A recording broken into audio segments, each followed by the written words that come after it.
ahead of this. You don't know the half of it.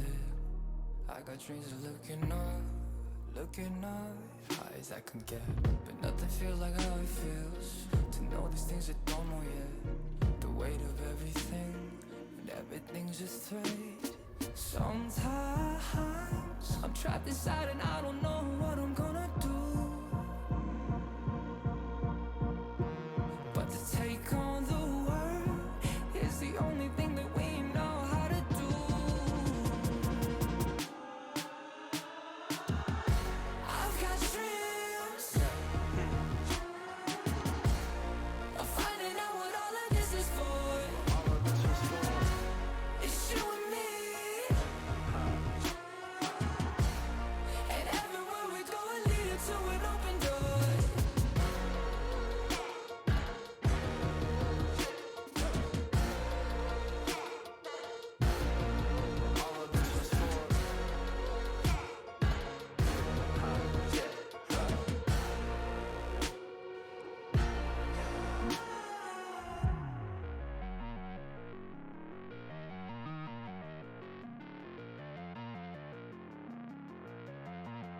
We've made our mistakes, the good and bad days, but nothing really breaks if I got you. Look at the sky when you go outside, and know there is nothing to keep me back from you.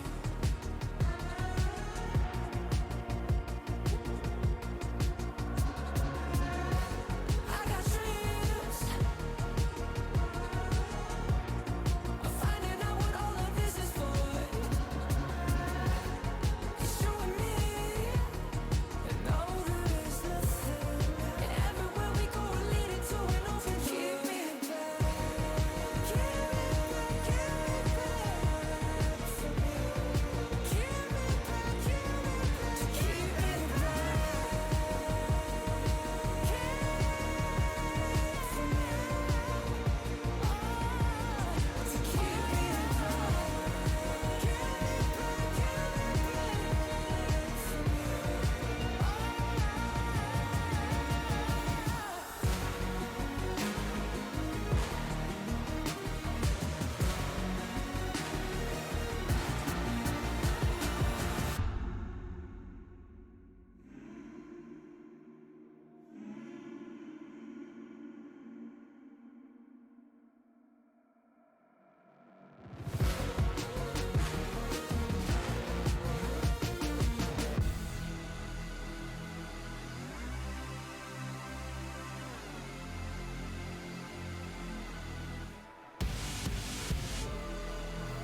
Y'all sit back and watch me speak. About to take over your screen. Talking Ballz in 93. Talking mama, I'm on TV. Y'all know all I do is me. All I do is me. Y'all sit back and watch me speak. Y'all sit back and all I know, my money green. About to snap and make a scene. My cup off and make this free. My cup off and make them scream. Go back off for TMZ. Y'all sit back and watch me speak. Y'all sit back and watch me speak. Y'all sit back and watch. Watch me. Watch me. Watch me. Sit back and watch. Sit back. Sit back. Sit back. Back and watch me speak. About to take over your screen. Talking Ballz in 93. Talking mama, I'm on TV. Y'all know all I do is me. All I do is me. Y'all sit back and watch me speak. Y'all sit back and all I know, my money green. About to snap and make a scene. My cup off and make this free. My cup off and make them scream. Go back off for TMZ. Y'all sit back and watch me speak. Y'all sit back and watch me speak. Y'all sit back and watch. Watch me. Watch me. Watch me. Sit back and watch. Sit back. Sit back. Sit back. Sit back.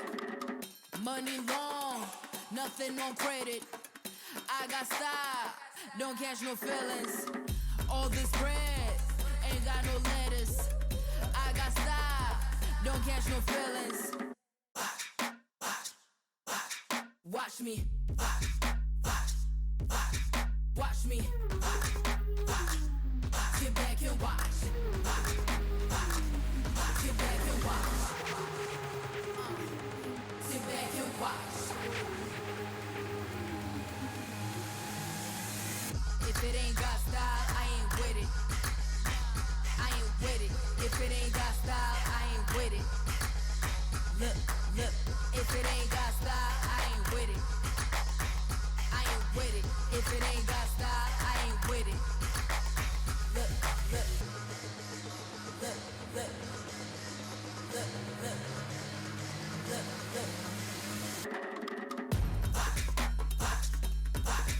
Watch me. Sit back and watch. Watch me. Sit back. Sit back.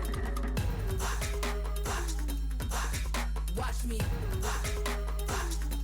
Sit back and watch. Sit back. Sit back. Sit back. Sit back.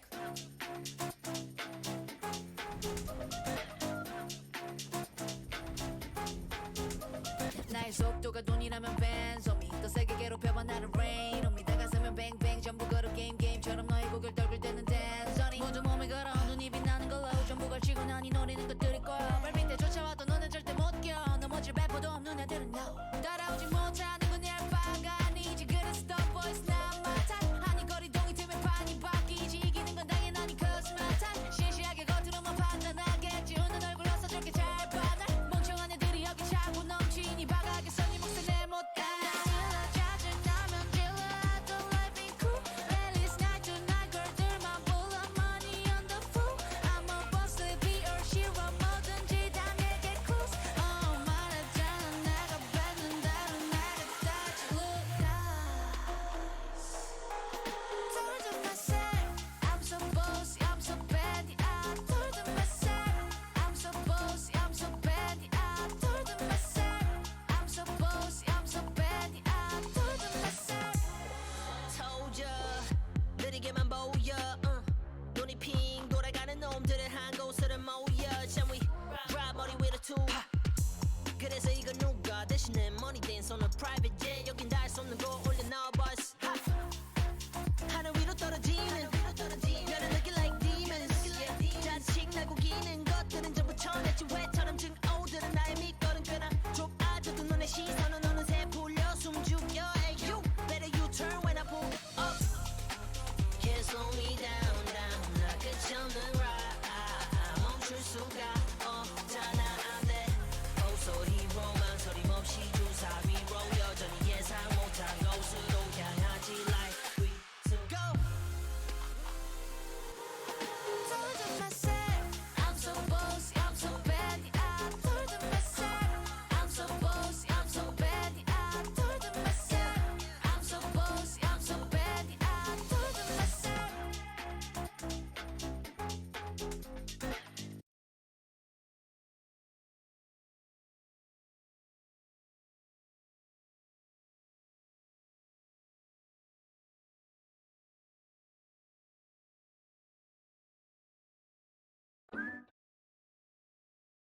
IT teams are managing a mix of on-premises and public clouds so that organizations can quickly scale in demanding situations.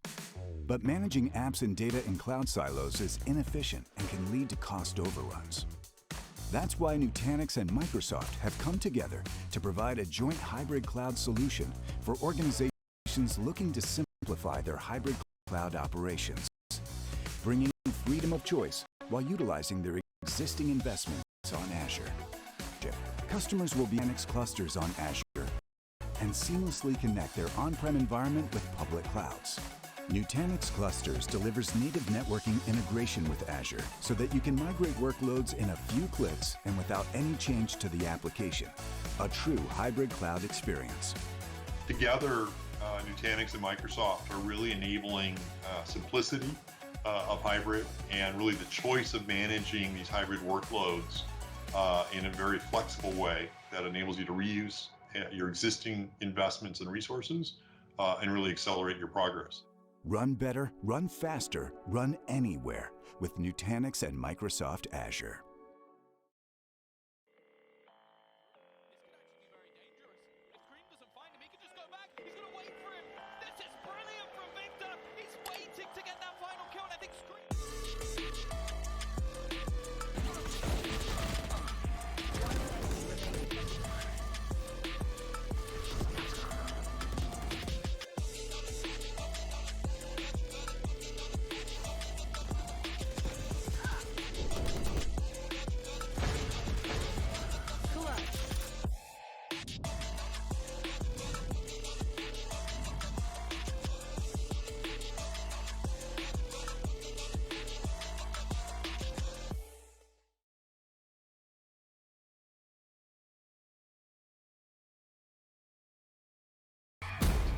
In our line of work, the tools of the trade make all the difference.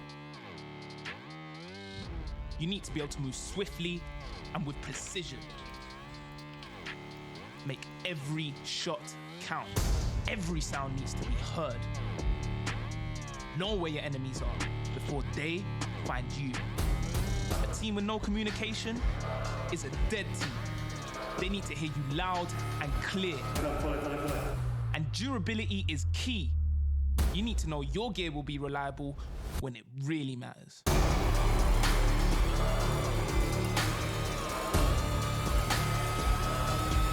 As professionals, we expect nothing less than the best.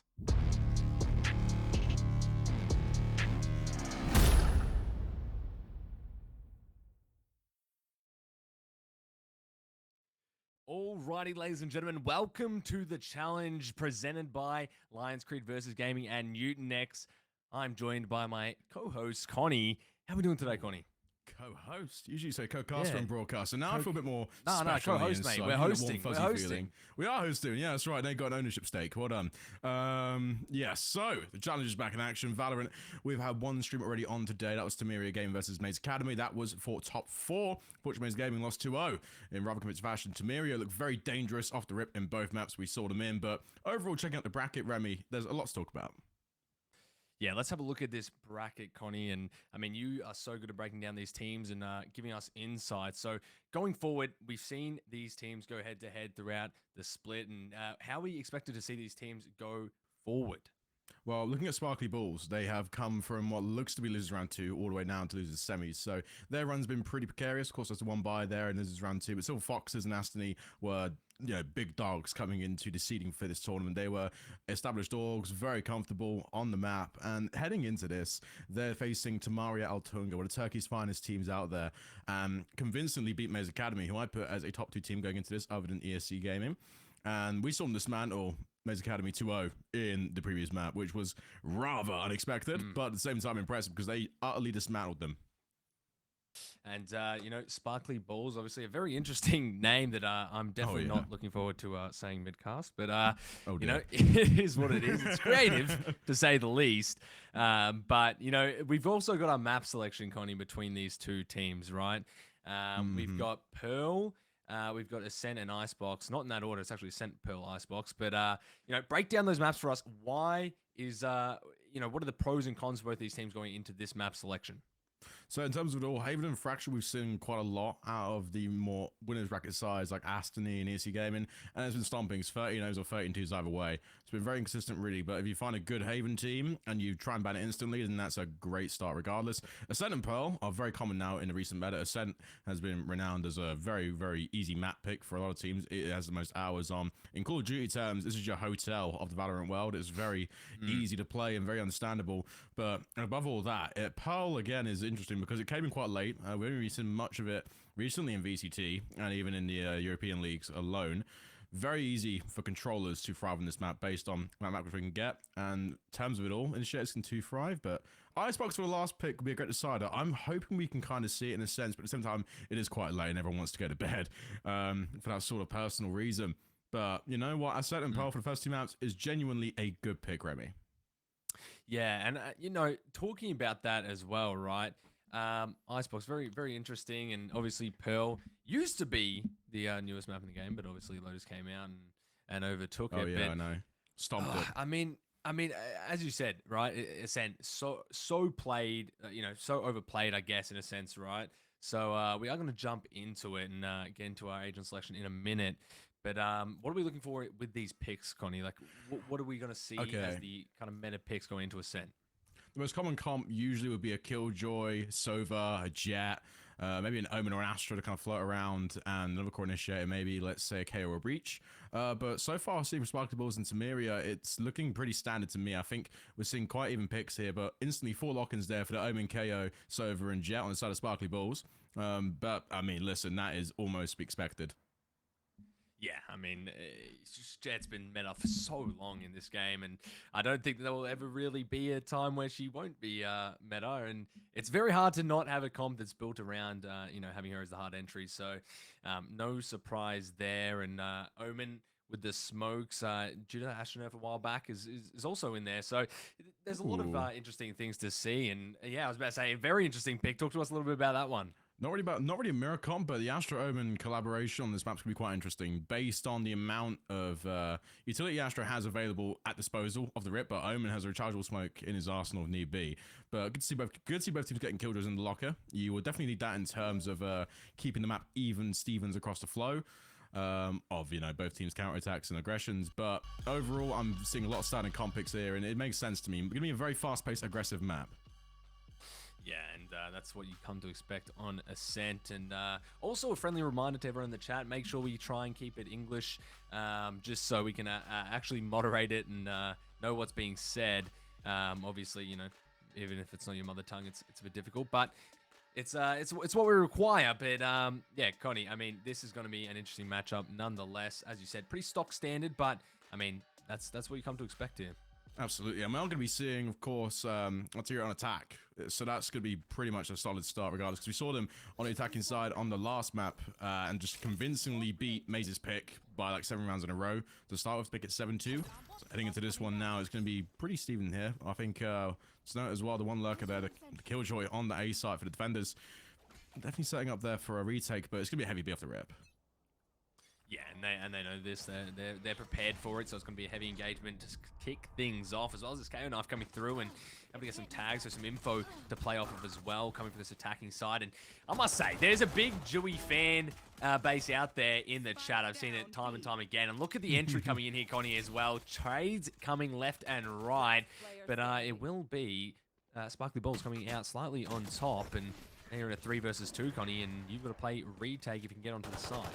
And that's fantastic as well. I mean, listen, you have 3 defenders alive. There only one person, was even me there. Couldn't really get much out of the 1v3 regardless, because the teammates around him were set up positions, but they were just instantly picked off from angles on deep isolations. So again, now we're going off the pistol round into the eco, and the buys here are looking pretty standard. I think that, you know, at this point, Sparkly Ballz have to get some form of arsenal in here too. Bulldogs is a great pick and full shield, but will it dent their economy in the next round? Probably, if they do lose this one. Yeah, and Deagle's actually rotated back towards B this round, looking to set up, and looks like they will be met face to face yet again on this B side. So a 2 versus 5 now, as the rest of the players leave the Sentinel B on this side, but it'll be an interesting engagement here for round number 2, and we'll see if Tamaria can get a little bit better of a go around this time on this side. Dude, they're just spraying through the smoke. Ideally understands that there is some sort of turret force out there, and of course the Killjoy has indeed. Orb hasn't been picked up though at this point here for the side. Sparkly Ballz, but you know what? It needs to be at least a good count for reads. Very, very patient entry here. No one looking to try and make the mistake, but here's the first engagement. Dewey with a nice shot onto Deagle will take him out. Nice little one tap, and Sheriff is already paying dividends for him. He is weak, but that's a good first pick if you are the side of Tamaria, and exactly what you want out of your Jet player. Oh, indeed. But now it's starting to rotate spike towards A. And you got Bobby as well here on the Marshall, just watching the cross, which would be great as well, because after a heavy B hit, there will be a couple players straggling through mid, so getting a pressure limit straight away is good. Bear in mind they are going to entry first, but oh, Bobby does get a shot off, but no cigar at the end, as it only gets Mum down to 25 HP, but finishes off in the end. Now, left 24 seconds here, we're going to see quite a fast rotation on the side of Altunga. They have to at least break onto the site. But never will try and at least press forward. Isu off of the great peaks of teammates finds the kill initially. And 11 seconds left. Got to be fast here. Got to get the plant down. Yeah, you do have to get this engagement and try and get yourself in ASAP. And the spike will go down, so at least they're in. And Bobby's just having so much value here in this round, just playing his positions. And he'll clean things up and leave this in a 2 versus 3 for Tamaria. Make that a 1 versus 3. And 2 HP is not what you want to go against this squad, and it will not amount to much as the defuse comes in. And Bobby gets the 3K for the round, 4-0 as well from, I don't even know how to pronounce that name, Connie. I don't want to butcher it. Well, just NYW? New? I don't know. I don't even know what that name is. I'll call him Knife for now. I mean, it would just completely fry my vocal cords if I was to attempt it. But regardless, 4-0 to start things off. Very good. And looking at the buyers even spreading, I'm quite interested by the judge pick from the side of Altunga. I think it's a good initiator here because they have been lacking a lot in the weaponry when it comes to the front pressure. They really want to get to 5 stacks, and we're seeing it again here because they're switching over from A to B continuously. But regardless, the Killjoy setups here are pretty well done for the A the entire round. I think the one lurker here will at least call for some information and goes out, but there goes a dart in general. Nothing really connects. Deagle here getting grabbed and stunned straight away by the Astro Orb. Can't really find much more in sight here, but Dewey swinging fast. I think it's going to be a really good take here from Altunga if they can execute well. Wow. Yeah, they get themselves in quickly, and the first blood will drop. Deagle will fall, and now side is going to try and find maybe one of these picks back, try and trade it back out, but no one is giving an inch just yet. And the swing comes through from Isu, but it's not going to amount to too much. Only one taking down with him, but a 2 versus 3. Tamaria actually with the advantage, and looking like they're trying to get in, but it's got to be Nye grabbing 2, and wow. I mean, what a back and forth round that was. Wexy cleaning things up, getting that 3K and able to win that round. The first round for Tamaria, and I mean, that is a brilliant, I guess, turn of the tides for Tamaria. And Joyce is good as well, Romy. This is incredibly good because they won the bonus round. So the economy boost going into this next one will at least offset a few credits for the side of Altunga. But regardless, I think that was also a great round in terms of the execution. They finally got a full 5 hit executed well. Although they come down to 1v1, like you said, it needs to be a real case now of reading the lane pressure because, again, we're going to be seeing a lot of adjustments here from the side of Sparkly Ballz. They will have an idea as to the amount of pressure committed towards each site. But the great counter that Altunga can do is playing slow because Bobby's have the jet. And the knife straight away is going to at least try and get something there. Turret spotted as well, so he does know there's some pressure towards A. Wow, and Dewey is going to be in there right into tree, able to find at least one with him. Trade's going back and forth, but landed to Bari's favor. Phantom will be optimal in this close range engagement, and Nye's actually in a very bad position as Rockside gets picked. This is a terrible pinch to be in, and he just gets banged through the smoke. You're left up to one player. It's all up to Killjoy to try and clutch this out of 1 versus 4, and it is not looking likely for Deagle, but you can never say never, Connie. Anything is possible. Not a lot of utility to work with, and it's going to be very tough. Just a turret as well. Has to check the angle, but doesn't check the last one because Mum finds what looks to be the rest of the attack. Well, defending side there. Sparkly Ballz dropping now, and timing's up 2-2 here. Very interesting, though, in terms of the effect that bonus round now had on the economy for the attackers, because now we're seeing full shields, Vandals, Phantoms, and at least 2K in the bank. So let's say to the next round, theoretically they lose, we'll be seeing at least some comfortable buys for the next, and it's almost a force here or an eco on the side of Sparkly Ballz, because Altunga, despite all that bonus round was key. Yeah, and they have capitalized on it as well. I mean, you've won the first 2 and capitalized off the bonus. Now you're all evened up. This is a very interesting position for Tamaria to be in, but here we go again. The force coming out from Sparkly Ballz, and the first blood as well dropping for them. Now will find it with the Sheriff, but finding one, but Rockside through the smoke is able to get back two, and that is going to be huge for this squad defending this side. Astra isolated on that box as well. Not a good position to be in. Deagle using the Deagle of sorts, and at least in Valorant, able to try and get that pick and some good shock darts over the top. Rockside is going to grab it, but ultimate as well. Hunter's Fury coming out and will clean it up. Rockside with a brilliant round there to bring back the momentum for that squad. I mean, listen, the eco round as well. You're against an entire arsenal on the side of Altunga. But Sparkly Ballz did well there. I think Hunter's Fury definitely was the influence there. And regardless of that, Rockside single-handedly effectively had the information to make that play. When the drone went out, saw two players, tagged one. And at that point, the dart wasn't even removed on this side of Altunga. So you can just spam the Hunter's Fury and get the 3 kills that you need. But again, the round is still impacted here. Bobby's, though, buying half shields up early on. Could be a good swing, but again, it's a real risk for the side of Sparkly Ballz. Yeah, I mean, it's a high risk, high reward. There always will be. We'll see if it'll be a reward or a risk here. He's playing this tight angle, looking to try and get the first pick. Jet v Jet action. Bobby's looking to try and get the first engagement, not going to drop. Does get a bit of info, knows that they're attacking, so the rotation will be coming through. And the ultimate as well getting dropped from Killjoy. So now this attack can really start to come through. They are going to have a tough time defending it, and probably will have to play a retake here, Connie, on side as Jet makes his entry.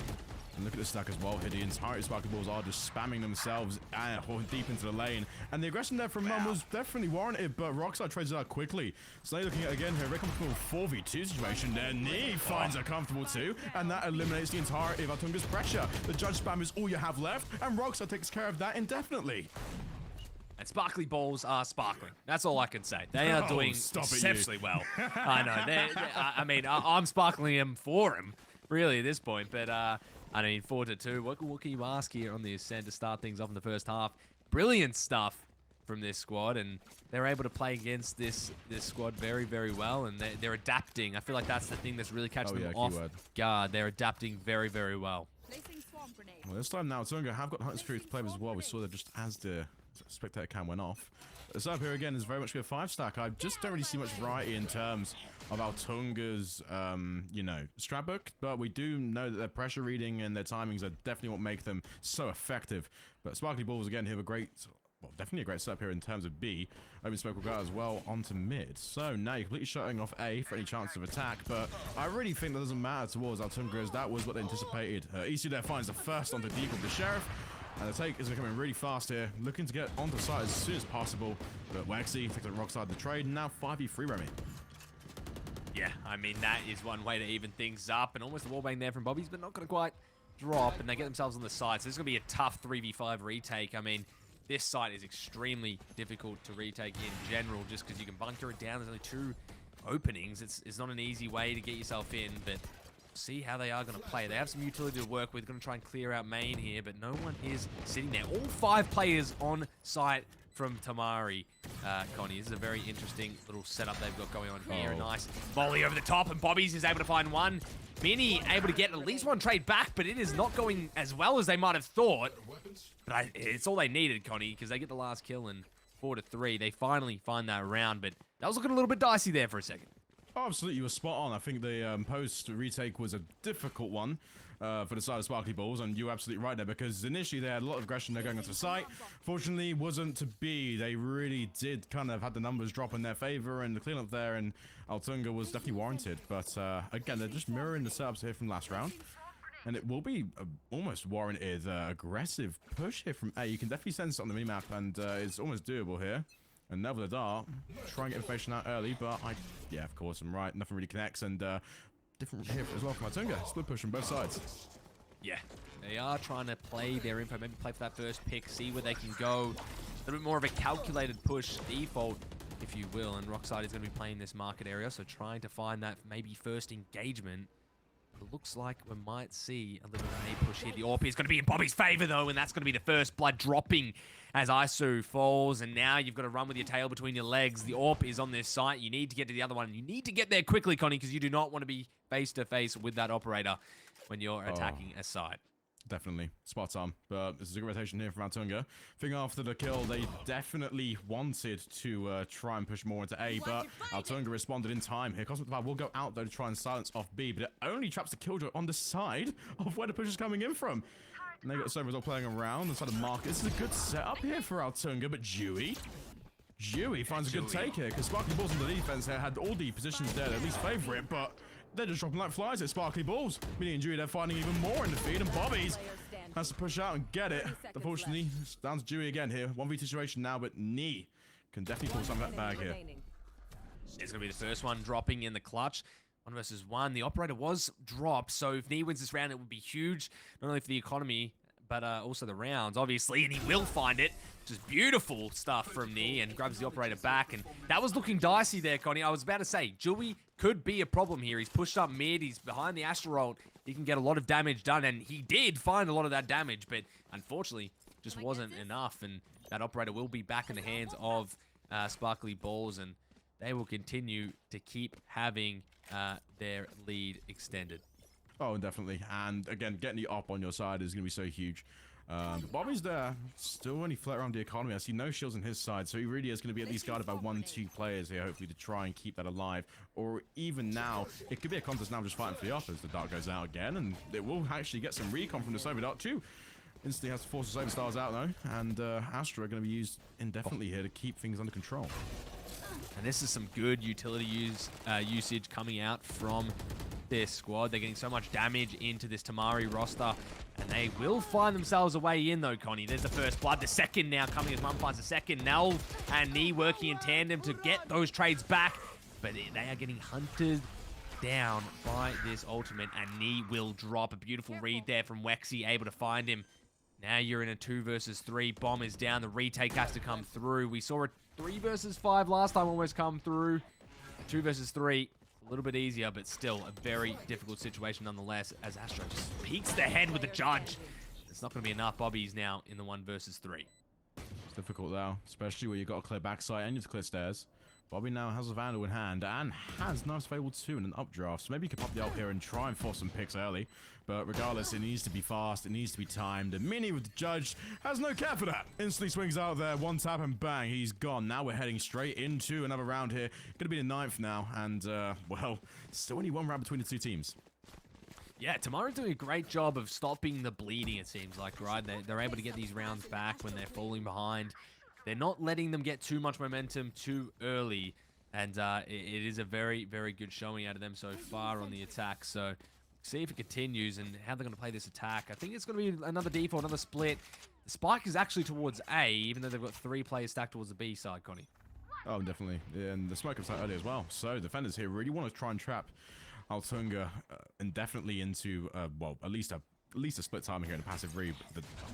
The one thing that will completely silence that is the recon dart straight onto mid. And there, through the smoke, Mum sprays and Bobby's now drops. I think that is the opt out of the question here.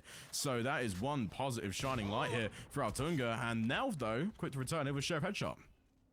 A very interesting play out of Bobby's there in the mid. He pops ult with the orb, and then just gets aggressive. But, I mean, you can't really do too much there. You're going to get caught off guard, which he did, and he's in the open. And I mean, that's going to cost them dearly. A 4 versus 4 though, and Rockside only with the classic in hand. So eco round coming through. 1 enemy remaining. Yeah, just dropping like flies, and there's not much they can do to the onslaught that is Tamari.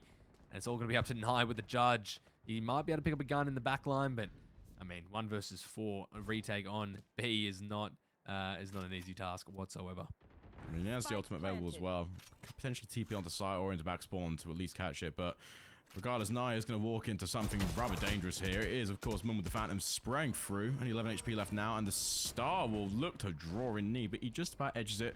Mum, though, more than entitled to find the aggression here, and even as knee was about to throw the paranoia, was in fact not to be. Now 5-5 here, heading into this, and we're only about 2 rounds away from the swap right, and looking at the buys here in the economy, it's quite stark. Now we're seeing forced buys, and potentially even 4 buys for both teams, but Mum just about edging out on the shields alone.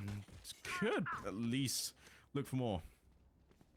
Yeah, I mean, this is a very, very interesting look into both the teams' eco. The rounds are even, but there is a lot more funds on the Tamari side, and that's just due to how they've been playing and what rounds they've been taking. And it is going to be paying dividends later on in this half. So we'll see how that continues going forward. But unfortunately, Knight dropping at the end of that round. A bit of COD timing, if you will, actually. A little throwback to our usual class together. But here we go. Bobby's is going to get aggressive outside of A main here. And we'll see if they're able to get much value. Mini's playing patiently, looking to try and get the first engagement. Now they're under some pressure, but it will be Wexy grabbing Nelv. Now Bobby's has to run and maybe potentially cut his losses, but he's not. He's going to get a nice headshot, and a tap will go down. Wexy falls, and now you're left in a 4 versus 4.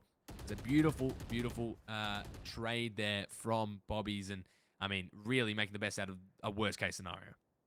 Chaos to look as well around B, but Spike is definitely going towards A. So what you could have here is a really weird timing where, of course, the aggression comes on instantaneously, and Bobby's has to fight off at least 3 players coming up. But Mum is going to be the one hunting for the lurkers here. KO will go out onto the market, but nobody, of course, is near that. Sova and Killjoy just still play around back sides, and either way, Sova now can support the front, because Julia gets near, and that's huge in terms of eliminating your top fragger. Sparkly Ballz now only left in what looks to be a man-down situation, but a Killjoy for the side of Altunga can only add to the instant aggression they're going to face. Now, off the one there, Dewey just about edges the control of Garden, and Hell is going to be contested heavily because Bobby's there gets some shots alongside Deagle. They find the kills that they were looking for, and the last one will drop. Deagle finding it. Beautiful stuff from Sparkly Ballz there to find that the momentum shift mid-round, 2 versus 3. They were coming onto side. They were pushed back. I was thinking this is going to be a difficult situation for them, but they make it look easy, Connie, as they find the picks as necessary. And Deagle, 3 and 7, but more than playing his role in this match, really setting up for the team. And you know, when you make kills like that and make the clutch plays, it's what you need.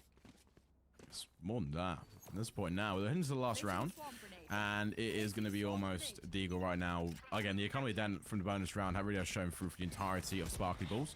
But either way, lots of Phantoms now being on display, because I think at this point now, the one shining light is the ability of aggression that Altunga can perform. But Nelv there cancels out one in what looks to be a great one-way smoke and a ledge push. But Dewey now has knives in hand here, clears out back. But again, only has an updraft and a cloud left. Not much they can force here. Only read off Dewey's play can we see Altunga start to progress into sight, but Knee and the entirety of Nelv here, the 2-man crossfire could come into full effect. All comes down to how much they can pull off this read and pressure. This is a very dangerous position for Dewey. I mean, he has the ultimate. He's being tagged by the drone, but the rest of the team is trying to, I believe, was trying to rotate, but they're recommitting to A, Connie, which is interesting because I was like, I think they're going to rotate. And now they're doubling back, going left and right. They're juking out the casters. They don't even know what they're doing themselves. It looks like they might try and commit to this take here on this side. The drone will come out, and they're trying to get some info. They clear most of the side. The rock side is going to do a very wide swing into the bullets of Dewey, which is not going to amount to what they were looking for. Deagle with a counter ult, though, now might be able to stop some of this aggression getting up into heaven, but Mini does find the head clean off of Deagle. Now you're left up to Knee, and he has a Guardian. It's not enough to get it done, and Tamaria will even things up 6-6 in this first half. And, I mean, what a half that was, Connie.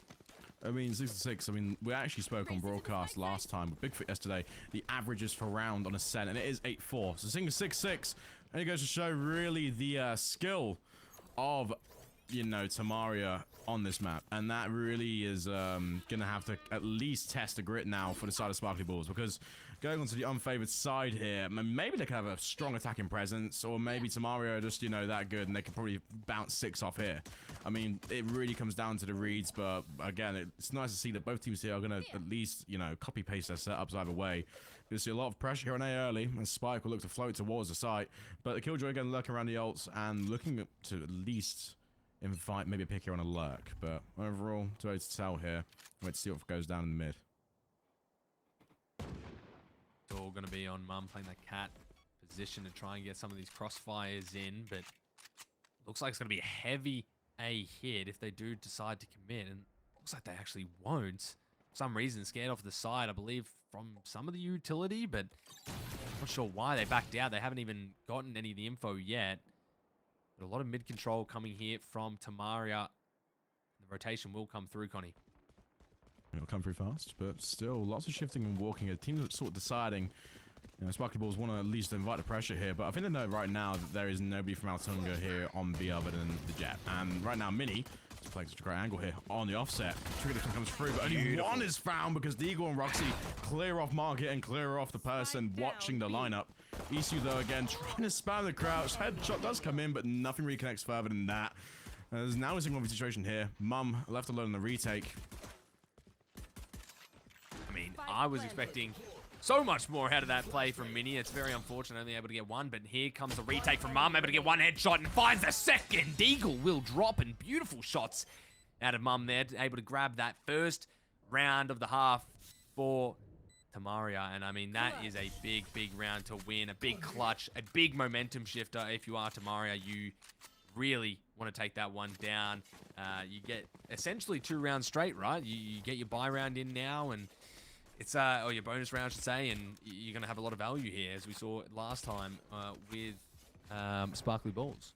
What's really interesting, Remy, is the fact that when we saw the first half of this game, Tamaria only won the bonus round. So again, this is a complete switch up in terms of these teams and what we're seeing so far in terms of their expectancy to win the rounds. But let's say it mirrors here and we do see the bonus round go in favor of Sparkly Ballz, then it could realistically come down to the buys. Only, of course, will be dealt with. That so that does go out. And Rockside only left information off the Marshall shot. Now, Mini again here playing with a great one way. Will ultimately come down to the pressure that is read early. Bobby's though finds a clear one. And now it's 5v4 situation here. 80 seconds left on the clock though. And Spike now is starting to get rotated early. I think we're going to see heavy commitment here towards B in a second. But ultimately it is down to the Astral Stars here and Mini's defense. Putting them down early on A. Don't think the play comes in just yet. Yeah, wow. And he's used a lot of those stars already. He's only got 1 star to work with. So very interesting. And I like this from Sparkly Ballz, playing very passive. Not trying to give them an inch, and especially when you're getting that first blood from Bobby's, and that is a huge, huge pick to get with Marshall. So they will try and capitalize off of this as they go towards this A site. Mini will be playing patiently with this judge. This could spell disaster for the squad, but he might get over aggressive. And you can't force him back on him. Yeah, Spike had to go down there, the other way. Judge at that range was not effective, but does at least have information on the A4 there, and you can spam it from close range regardless. Depends on how lucky these guys are feeling. It depends on how much Mini wants to get done, and free drop from one fell swoop. And that judge has just had so much value. Connie 4 kills down. Mini will find it with the judge, and I mean, I was expecting him to get caught off guard there as he got a little bit over aggressive, but he found the value and it paid dividends as they got that round win. And Tamaria looking good here in the second half to kick things off. 14-9 for Mum. Nice little start for him. And, I mean, all of Tamaria is just playing very, very strong right now. They are, and in terms of it all, they are coming back off of a 2-0 series win against Maze Academy. If you didn't watch the previous games, everyone back there. And it is reflecting because we're seeing lots of split here, but Tamaria sticking strong to their values. 2 judges round, but it will have to come down to a lot of early recon if we're going to see Sparkly Ballz aggress forward, usually in their favorite setups. Now, Altunga, actually playing it very different here. Going for 2 mid and 2 to A, but the peak, Bobby's does in fact find a kill. Now he's forcing a spike down early. Mum, though, still has something to play around. At least has, you know, a molly to play with and potentially 2 flashes. But it really comes down to, you know, the initial ideas. They still haven't cleared mid fully yet. I like Mini here playing the info, just doing the jump peaks, shouldering it. He's going to try and get as much info for his squad as he can. Drone will come through, though. A little bit of info back gained here for the side of Tamaria, but player will fall in the crossfire. So now 4 versus 5. And they do have a tough round ahead of them. So they try and swing this bomb, this spike, sorry. Got to get my terminology right, It's Connie. okay. You're allowed to. It's, you know, it's essentially the same thing, but, you know, it's getting warmed up to the Valorant. But here we go. Wexy with the charge, able to get a 1-tap into Deagle and get Rockside very, very weak. And a bit of a Sova difference happening here as well. Bobby's finding 1. The trades are good. Bobby's finds 3. Now looking for this last kill. It is going to be Mini lining up in his crosshair, playing sneaky with this judge. And Bobby's will be maybe his next victim, or the other way around. Bobby's able to find a 4K and a beautiful round out of him for that buy round out of Sparkly Ballz. And they were able to get off of that round relatively unscathed. Absolutely, but just lots of interesting plays from both Jets either way, because Bobby's right now and Dewey are playing around with ops this round. So one thing that needs to be kind of considered is, you know, how much are the teammates going to support. Now, we've seen Minion the Astra this map looking pretty clinical, even locking down and initiating in instances where the Astra just simply had to be controlled.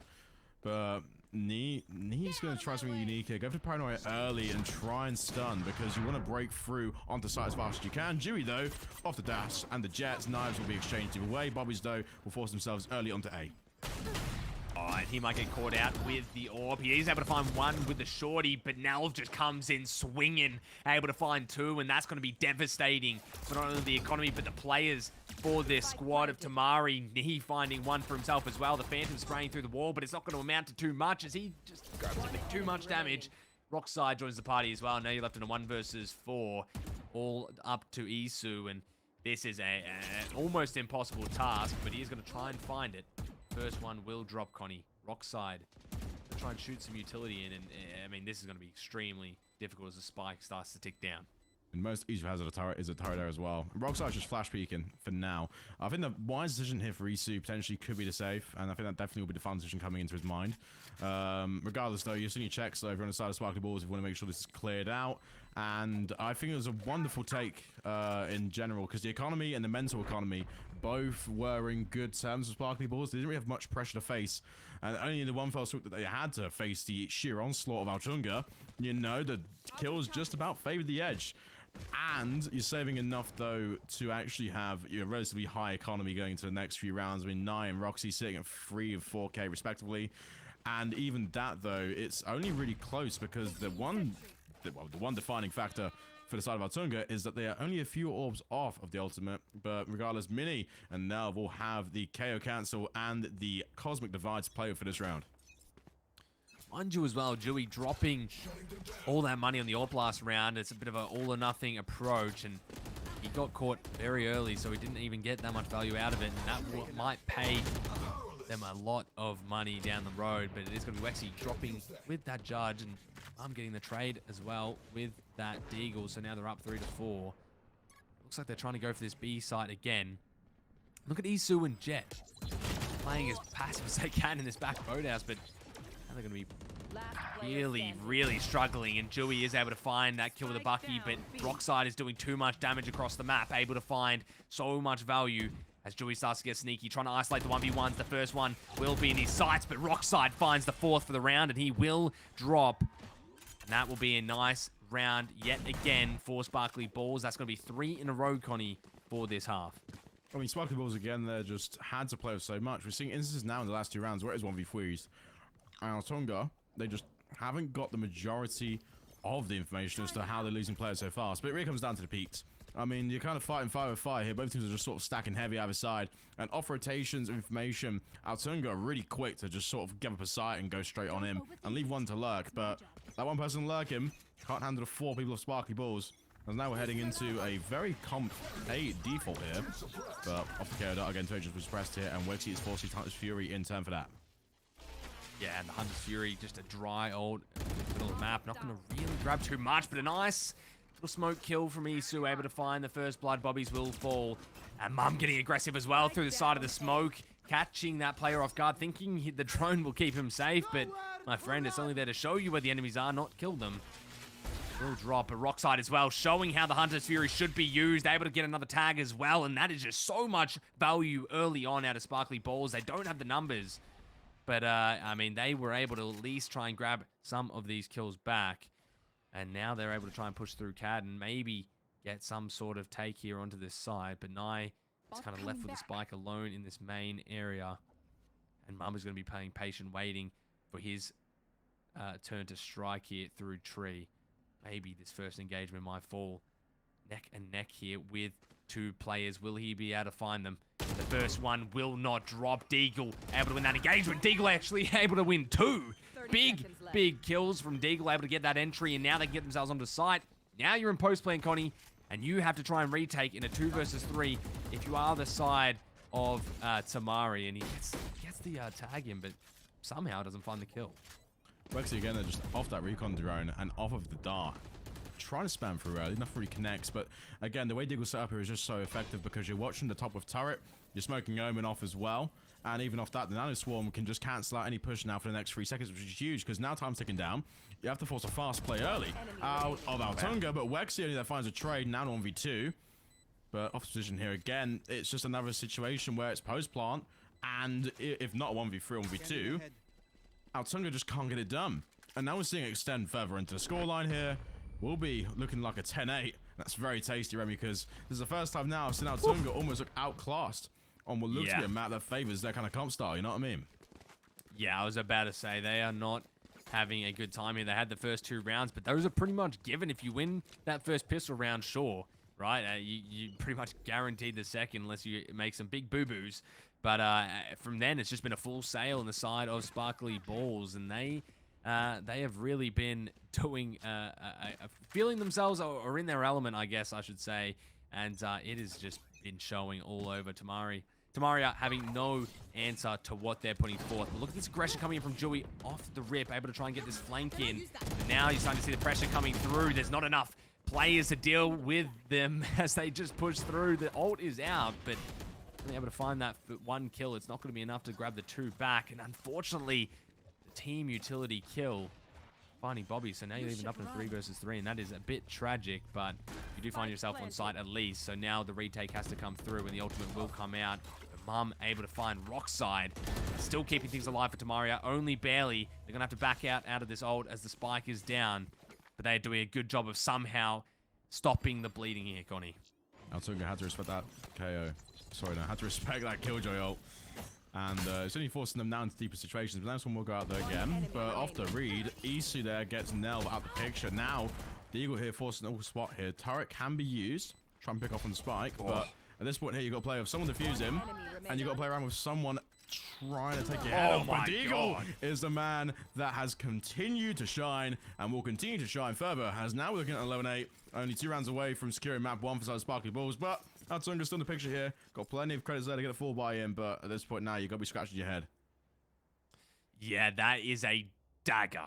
If you are the side of Tamaria, you pretty much had that round in the bag as you did all the hard work, right? The 2v1 should be the easy part, but Deagle just plays that to perfection. They both run straight to the site, try and cover for the diffuser, but I mean, you just get tapped in the head through the box. Then it's just up to a few body shots to clean things up, and they will do so. So, I mean, that is just beautiful work from Deagle to try and clutch that out for Sparkly Ballz. And still, Tamaria not having a lot of success here. Really only losing some crucial gunfights and some wins here in some of these rounds. But it's happening a little too many times. But here we go, Connie. Finally, a round where we're seeing Tamaria shine just a little bit. Able to get 2 kills off the rip. Eagle getting a trade and really feeling himself full blind as the swing comes out from Mum, but he's only on 7 HP. So you're left in a 2 versus 4, but I mean, still, I mean, every time I give Tamaria the benefit of the doubt, it's always somehow gone against them and not in their favor. So we'll see how this happens as Nye plays this smoke. He will get dropped from Mum. That's going to be 3 for the round. Now Rockside left in the 1 versus 4, really pressured out, 7 HP, but Mum finds 4.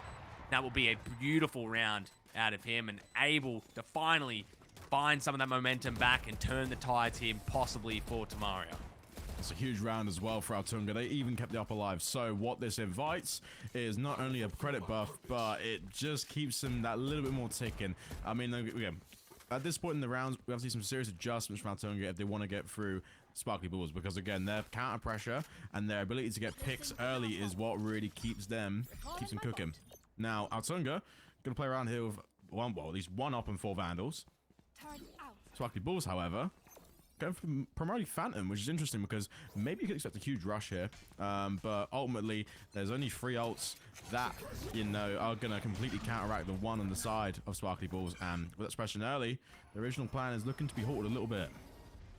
What's interesting, you said, no, it's predominantly Phantoms, but I mean, the Jet, the entry does not have the Phantom, which is very, very interesting because I feel like that's exactly what you wanted for the entry. And look at how much damage just came out there due to that KO ult, stopping any of the movement out from Jet and the Nano Swarm as well. Yep, getting so much of that value, but Dewey striking back with the Operator, able to find 2, but I thought that was a second. I don't know if you forgot to shoot it or budge something. Just couldn't commit to it. He was moving when he was shooting, would have missed. Like, I respect it in a way. Tragic.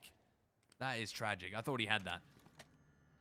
only briefly, but the way it's panned out is that Sparky's been floating around mid. We're seeing lots of Altunga now just float around A and B. They've really stacked B because they're expecting rotation here, but all they didn't know, they're easily going to want that somebody huge information call to kind of dictate the pass. But Dewey misses only a pixel off the arm. Deagle now can play the smoke and the turret inside to make sure Dewey doesn't really get anything off it, but still going to spam through the wall. Deagle here can just play around at least 2 bits of information. And during all that, Nelv, though, and Isu are going to trade Nano Swarm. So, Mum and all that finds a trade onto Rockside. 20 seconds left. It's just going to be ticking down here because goodness me. Altunga are finding more and more. And it's going to be one player left, Deagle, to try and catch it. And that's a flawless round there, Remy. Tamaria must have heard us. They must have heard the casters talking a bit of smack about them because they have now finally shifted the tides here. Able to find 2 straight to what was looking like a very predominantly, I guess, dominated round, a half, sorry, from Sparkly Ballz. Now we start to see Tamaria start to shine just a little bit and shutting down a lot of these plays. Maybe they finally kind of caught on to what Sparkly Ballz are doing, but whatever it is, Tamaria should not stop it because they are having value. Dude, again, he'll play very stiff on the ARP. Now, it's important to know Bobby's with the Marshall can get at least some effect on this gun because of the amount of quick draw you can have with this gun. And even the spray patterns are just so unique for the first 4 bullets, they're just continually the same. Makes it throw the drone out. And for the most part, it's pretty clear to me that we are seeing Altunga looking very good here on the defense so far. Default information, they have enough on Sparkly Ballz to commit now to some aggressive pushes or even some just spam because the shot comes in. Weg takes care of Rockside. That's 1 Sova down now. Head to head has been taken care of that. Spark, though, will start to be flirted with A, but it really is going to be a call here between Yeoman and the Killjoy which way you want to swing based on the information you have present. Yeah, and that is a beautiful use of utility. And here comes Dewey with his operator able to find Nye, swapping a bit of guns up in the mid and just really just having a good time. Bobby's and his counterpart there. But here we go, 3 versus 5. Tamaria has shut them down at every turn. Will they be able to find the engagement here? Mum does get spotted. Some shots go out. The flash is good. Good molly is there as well, able to take some health off of Bobby's. So now you know that there's 2 in tree. How are you going to play it? See how Sparkly Ballz are going to handle it. Deagle with the Deagle. If there's any gun he should be good at, it is the Sheriff. But he's only going to find 1 Nelv. Now all left up to Deagle in the 1 versus 4. But the Sheriff only would be a miraculous effort. But nothing is going to drop. And Mum is going to continue his spree. 24 and 14. 10 assists. I mean, a triple-double if I've ever seen it in Valorant. But the timeout will be called here as well, Connie. Yeah, and I think at this point now you want to call a timeout. I would have said maybe a round ago if you're on the side of Sparkly Ballz, but it's more than warranted now. So the effectiveness of this timeout, ideally, you want to slow down the amount that Altunga has pressure. They have simply won the last few rounds off of out-muscling, which Sparkly Ballz have done so far for the majority of the map. And they have to effectively, at this point, try and counter, well, the way it has been for the most part. Spark's on mid 2 rounds in a row. It has only really crossed over onto a site after we're seeing players drop on the side of Sparkly Ballz. So the way it has to be now could be a huge blind counter. You have to force 5 players onto either side, and at this point, spam the controller util. Naya is just throwing smokes through mid, and there's nobody mid to even bother the smoke. So you're rendering the player a little bit of ineffective.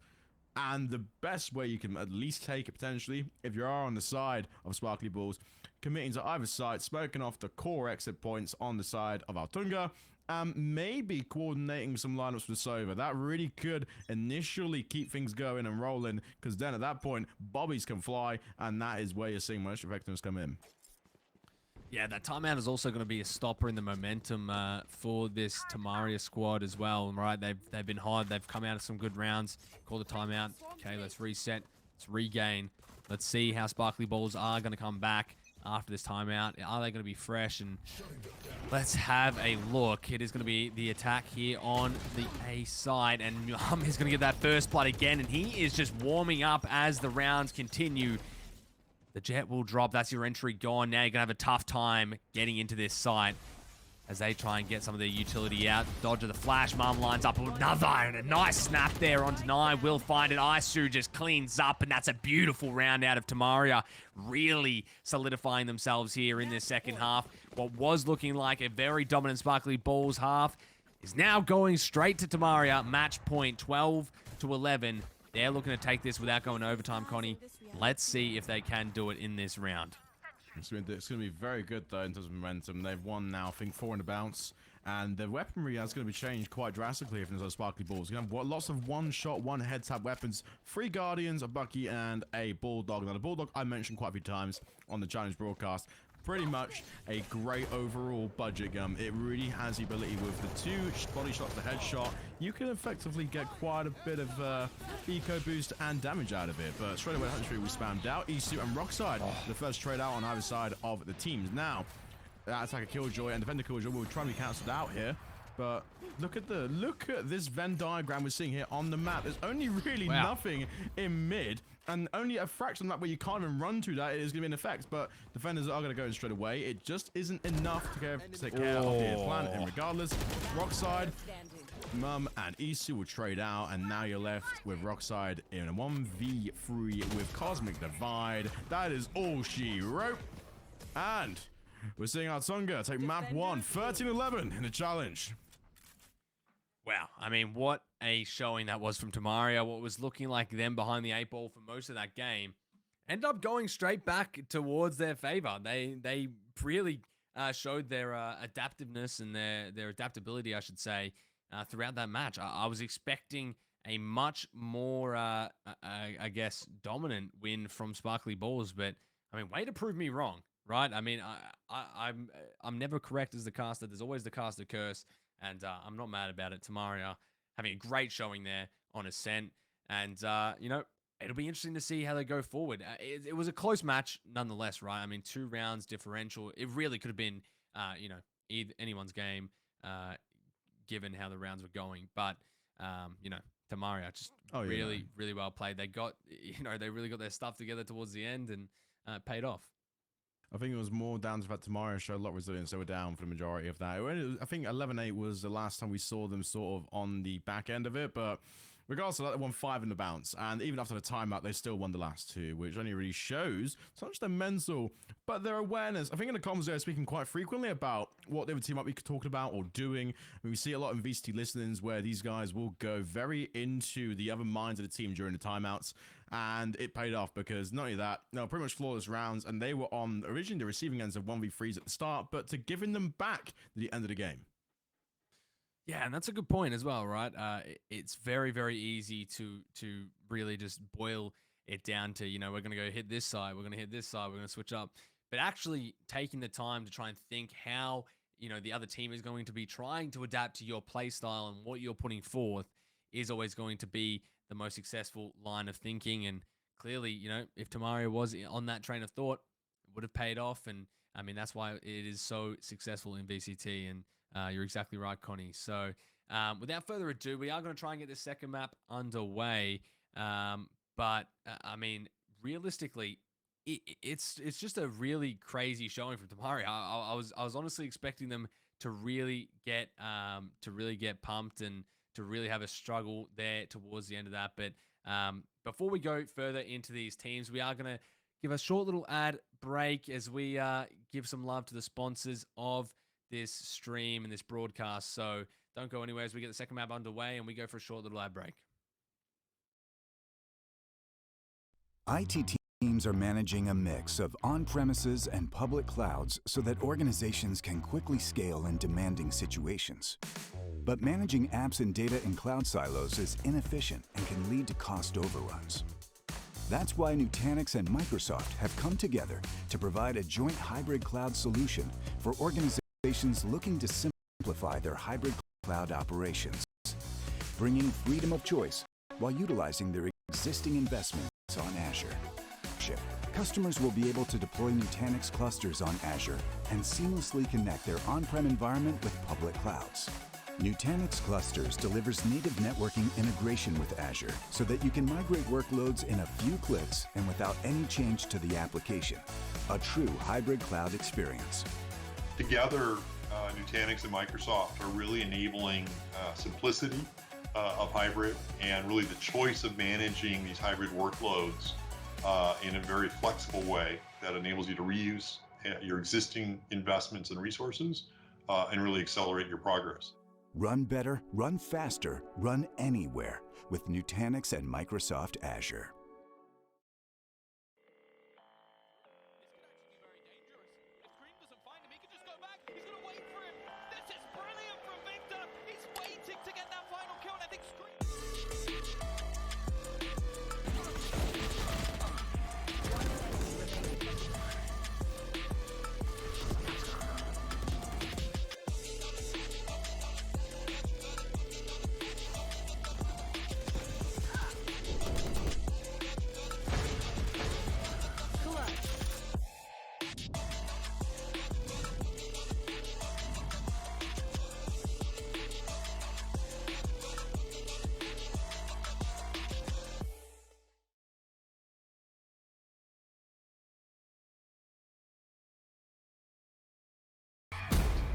In our line of work, the tools of the trade make all the difference.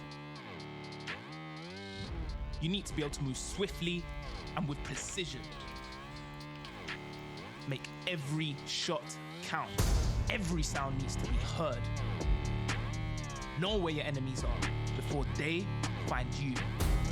A team with no communication is a dead team. They need to hear you loud and clear. And durability is key. You need to know your gear will be reliable when it really matters.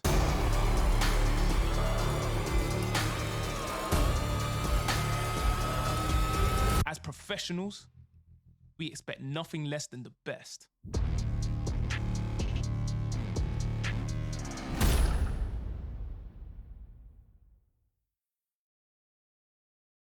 Oof, welcome back. I hope you guys all enjoyed that little ad roll. And as we go into this second map, it is going to be Pearl. So it's going to be very interesting, Connie. I mean, I was just saying while that ad was playing that I personally despise this map while I play it casually, but luckily I'm not playing. So give us a little rundown on how Pearl's going to look between these two teams, especially a team as aggressive as Tamaria. I mean, in terms of it, B long is probably the bane of existence for lots of players on Valorant. The abilities as well, the controls can have on that long stretch of land is nothing short of miraculous. And a lot of the agents as well, you can use the Sentinels.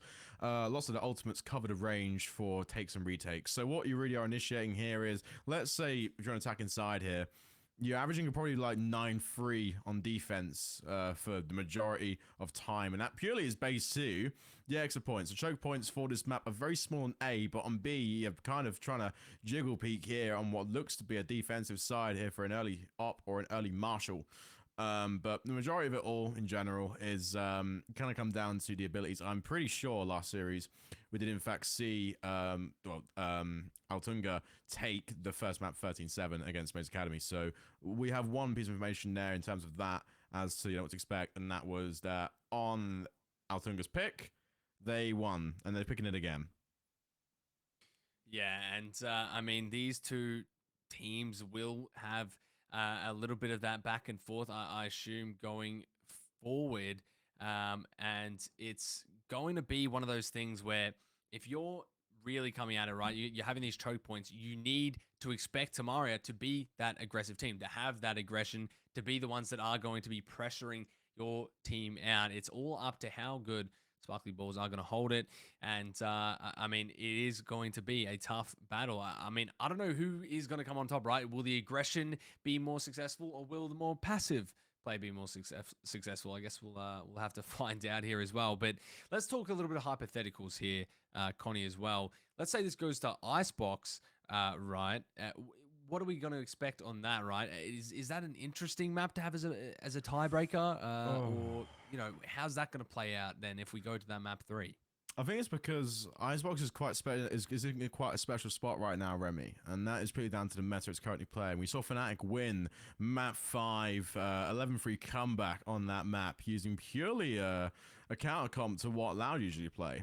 And the ridiculousness about it is that for the majority of Harbor coming into effect, you're usually running a Viper alongside it to kind of, keep double walls, keep, orbs initiated at the same time. So the map kind of pans out to be more of locking down a singular lane rather than splashing off a small section. And the real intangibles of Icebox is that your Jets can thrive on it. Although the map layout similarly is kind of built for Sentinels, Jets can dash onto pretty much anything on the map, and the verticality only enables more players to just adopt duelist kind of setups. Yeah, and it is all going to be through that entry, right? And I feel like they were struggling a little bit with their entries on Ascent, right? It felt like the Jets, for both sides, honestly, were getting a little bit overzealous, and it is hard when you're playing that duelist role, right, to forget your core role. Your core job is to find that entry pick when you are getting your team onto that site, right? So when you get, you know, Dewey or whatever the Bobby's running the AWP and you know, really sacrificing a lot for that AWP early, it is going to be very, very interesting when you are going to try and play against it and play with it. So it'll be interesting to see if they do that again in a map like Pearl, where it's a lot more close quarters and the angles are very, very tight. But you know, it'll be kind of up to how these teams decide to play and what their game plan is going to be going through it. But what are the kind of agents that we're going to see coming into Pearl, right? Obviously, we're not there at agent selection yet, and we'll get more in depth very soon when these teams get started and stop time torching. But if we're going to go in and see some of these agents, what are the meta comps that we're going to see? Again, it comes down to Killjoy being quite a common theme, especially in the way Valorant is right now, because originally with Sentinels, there was kind of one OP Sentinel that you'd run, and it would kind of dictate the pacing of a lot of the maps. Going from Chamber to a few months ago, now Killjoy kind of has taken that spot in the throne. So expect a Killjoy potentially on this one. But even now, we're heading into the agent select Remy. So what we can really kind of delve into here is that my second pick will be a Sova, and now we're seeing it straight away out of Tamaria. And Sparkly Ballz again here kind of mirroring in a way. KOs are going to come from either side.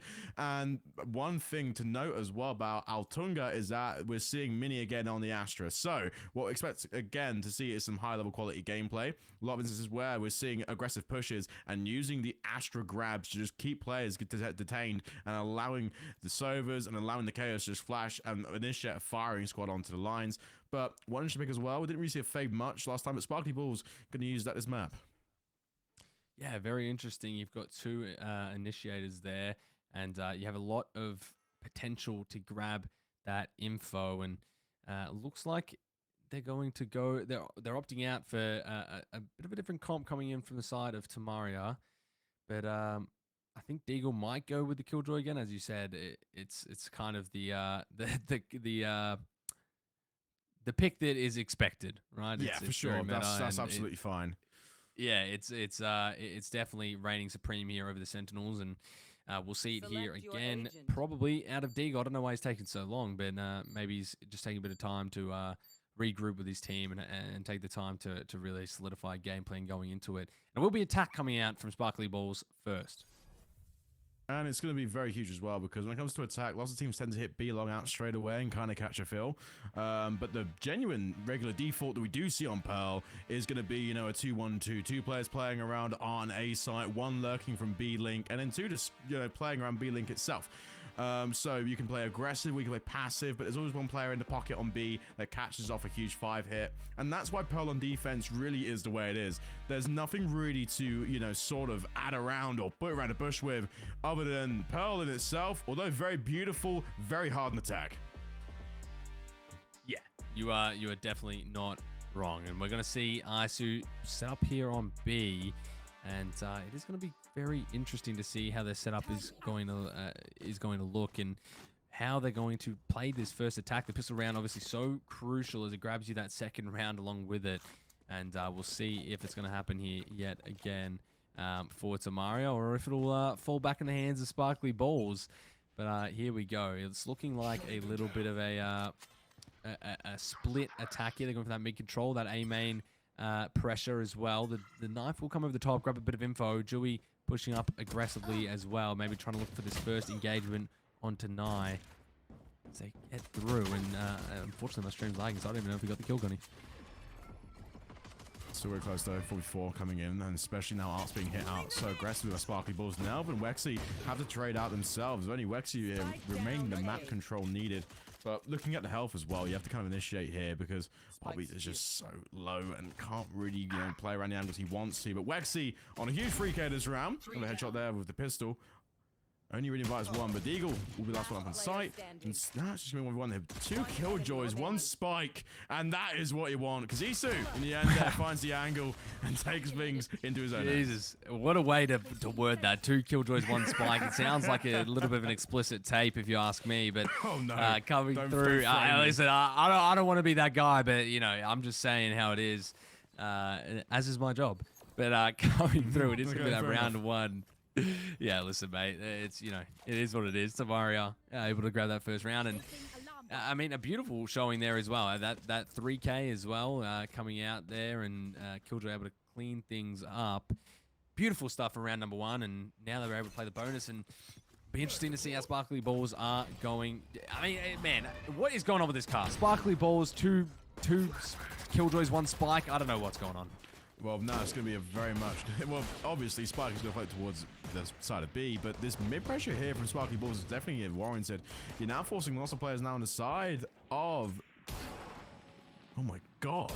Dewey there nearly connects to the Marshall, but nothing really found. That would be a huge pick if it was coming through, though, because for one, you're limiting the pressure on the side of B, but it's going to be a huge rotation from the initial mid-pressure here from Altunga. Now, Deagle can play a lot through art here. Again, though, will be down to Mimi here to read the pressure off of that, but the angle will be held indefinitely. And Nai, who we saw last time in the Omen, going to switch to an Astra this time. So now instead of an Omen Astra, 2 Astra comp, really going to be head-to-head here. And entering the Astral world, it will be down to Nai to at least get the smokes off on site, but they realize the Killjoy there is lurking, and off the alarm bot, Mini there shoots with the Judge.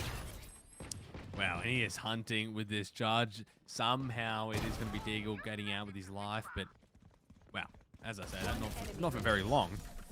As Isu now gets aggressive with the Spectre, able to clean him up, and my goodness, all of Tamaria coming alive in that round. Able to find a kill apiece, except for Dewey. Poor Dewey on the donut, just left behind. But look at that, it's so satisfying. 0, 1, 2, 3, 4, counting up from 0. But it was a great round yet again from Tamaria, able to secure most of their weapons as well. And now you're going to at least have a fighting chance in this 3rd round. And if they secure this 3rd round, Connie, that's when you're starting to get into dangerous territory for the side of Sparkly Ballz. I mean, if you struggle with simple maths, then don't worry, Altunga will have you covered there at 0, 1, 2, 3, and 4. But this bonus round, like we said, Remy, we saw it in Ascent last time. Tamaria were ridiculously incredible at winning these. Now, this, of course, affects your economy massively because you can buy pretty much anything heading into this, although the economy on both sides here will be pretty much forced buys. Now, Vandal and Deagle will be the interesting one, though, because you're forcing a lot of risk here in terms of keeping weapon alive and the round here. Mum and Nelf trade out there, but the Guardian is, of course, going to be always the counter to the Vandal, or maybe Rockside itself will take care of business on side of B. And now, look at the last 2 players alive here on the side of Altunga. They have to swing all the way from A, and it's going to be such a weird timing. Yeah, and now they can start to really get their feet planted into this site, and Isu is going to try and come in with the Spectre and the Sheriff. It can be done, but it's going to be difficult. No real damaging weapons that they can use. Now he's going to find that pick, and now it's up to Mini. Only 1 star to use as well. The Judge in hand. Very avid fan of the Judge from Mini, but might be able to secure a gun here. The gun is on the floor, but he's going to actually just swing in with the Judge, hunting him down, and Nelva's just going to run back, play the angle, and find the kill. The head clean off of Mini. Now you get a 3K for yourself if you are Nelv, and at least a round back for the momentum on the side of Sparkly Ballz. Oh, Remy, you need to hit the refresh, my friend. That was so much faster than anticipated. And it just kind of, keeps things alive for the side of Sparkly Ballz. Because, again, bonus round now comes in. But, I mean, heading into the buys, it really will be a battle of Utah over guns. I mean, Jury, of course, floating with the upper round is going to be a factor. But I think the Astras here really are going to kind of time their smokes and time their pulls equally. Kedar goes down to the side here, and the Jet inside of Art is suppressed out indefinitely. Now, mid be checked by the side of Altunga. Of course, nothing really comes through, because look at this right here. Bobby's is going to flirt around and get a lovely headshot onto Mum. Dash away was required for 37 HP left. Now, one thing as well when it comes to Pearl, there's always the question of pulling in a Sage or a Sky guy for heals, but the majority of these teams just want straight fights and just playing off of intel because they want picks indefinitely.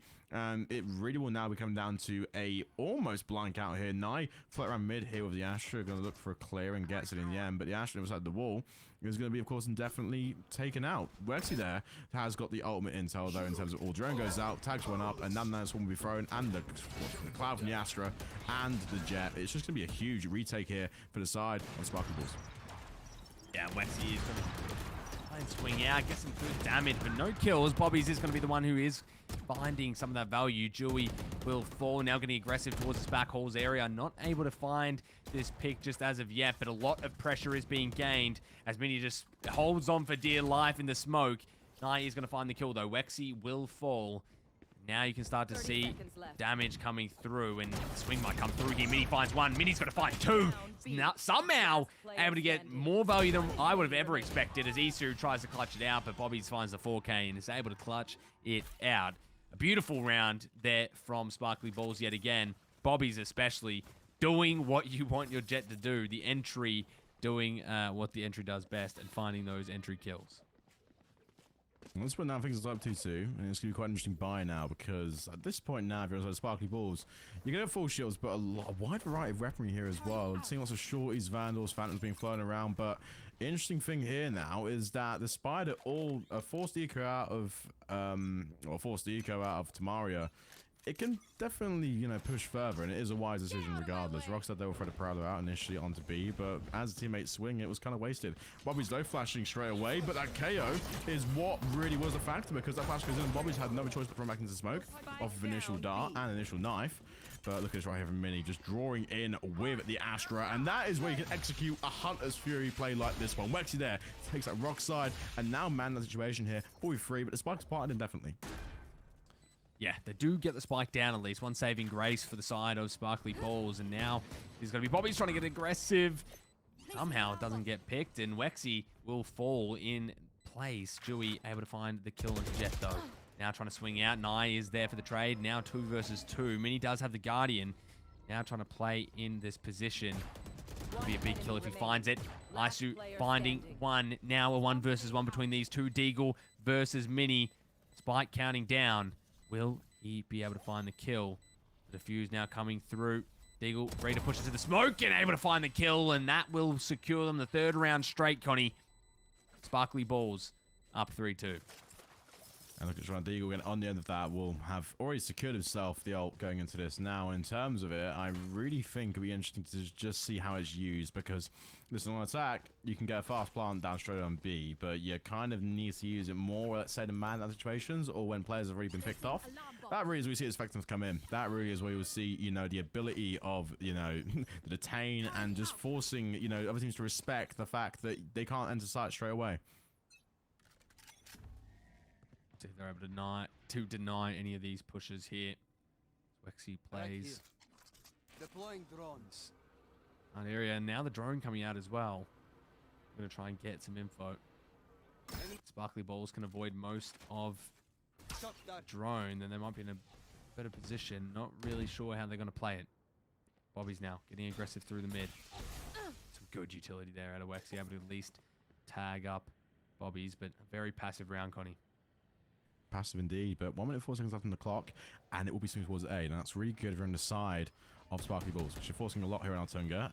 That Haunt will indefinitely look at the jet. So Dewey now is out the picture. Can't really force a peek with the op as he'd like straight away, but still come back onto towards dugout. So great initiation, but now the Killjoy is where you see it come into effect here, and it doesn't quite clear out the back of Flowers. So you can see two retake angles potentially here from the side of Altunga, but now with the deep flash there, we'll tag up, and it's looking pretty impressive here, because wow, that is quite scary. Deagle there, and 3 of the teammates take care of the cut, and it's just a huge swing.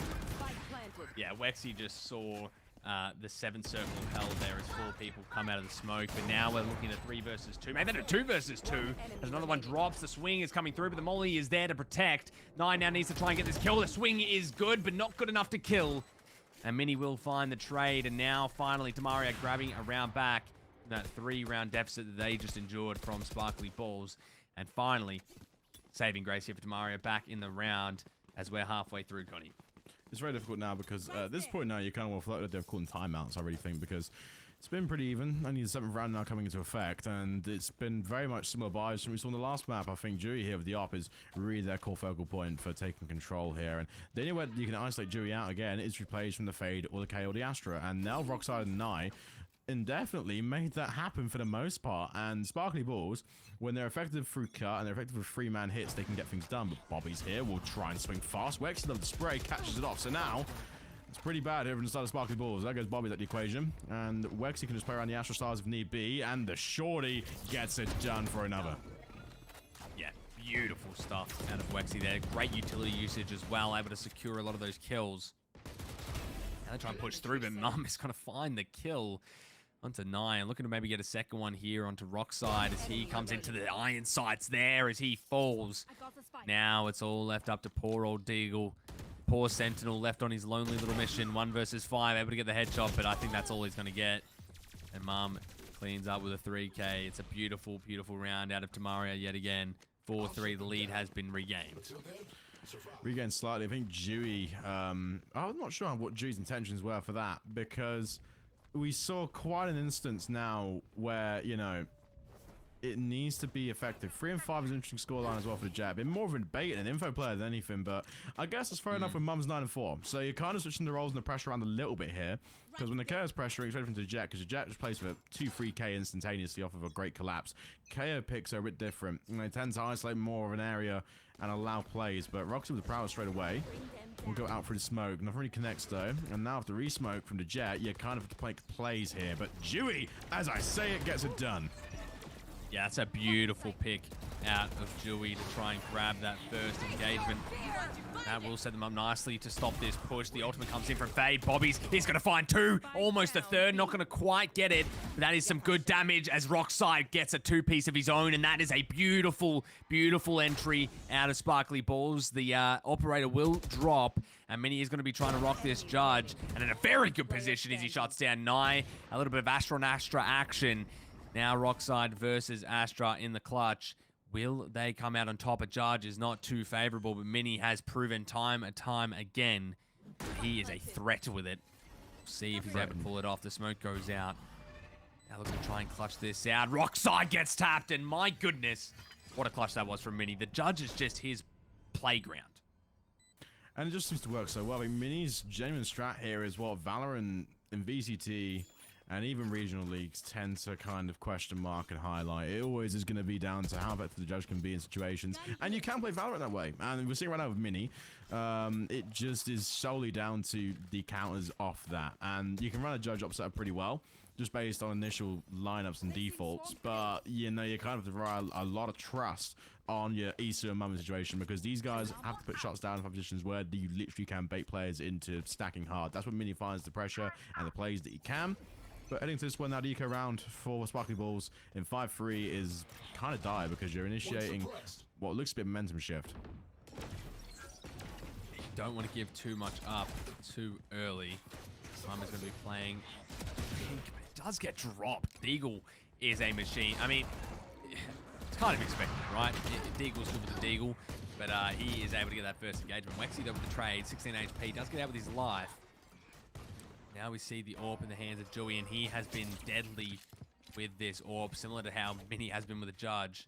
Dewey keeps playing this AWP, and the knives come out, but it is going to be a big whiff. And the operator and ult will be burned, so a 2 versus 2 for Tamaria. Joe will go out again, but look at this right now. Wexy has a recharged recon dolt. The Eagle, though, of course, has a turret as well, and that will go down now. To note, it will go down, of course, on a pinch, which Fade has picked up, but A is so scary to initiate here. And what's interesting from the side of Altunga is that they are playing for picks, and they're playing for rotation picks. So what's interesting now is 30 seconds left. I think the call becomes to rotate or at least push forward on the side of Sparkly Ballz. But look at this right now. No one's moving on the side here from Altunga. They're just playing really, really stagnant and want to try and get one pick in the last 20. Really playing this well, waiting for that rotation to go through to find themselves away onto site. Spike's about to be planted.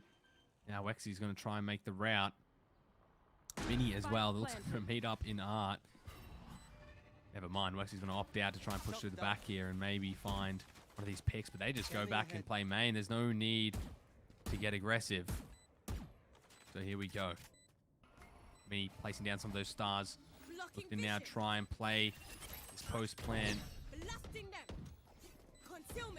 Too much going on as of yet, but I have a feeling that it's about to explode. The defuse now coming through. The judge playing up close. This could be detrimental. Mini finds the first one. The second will fall.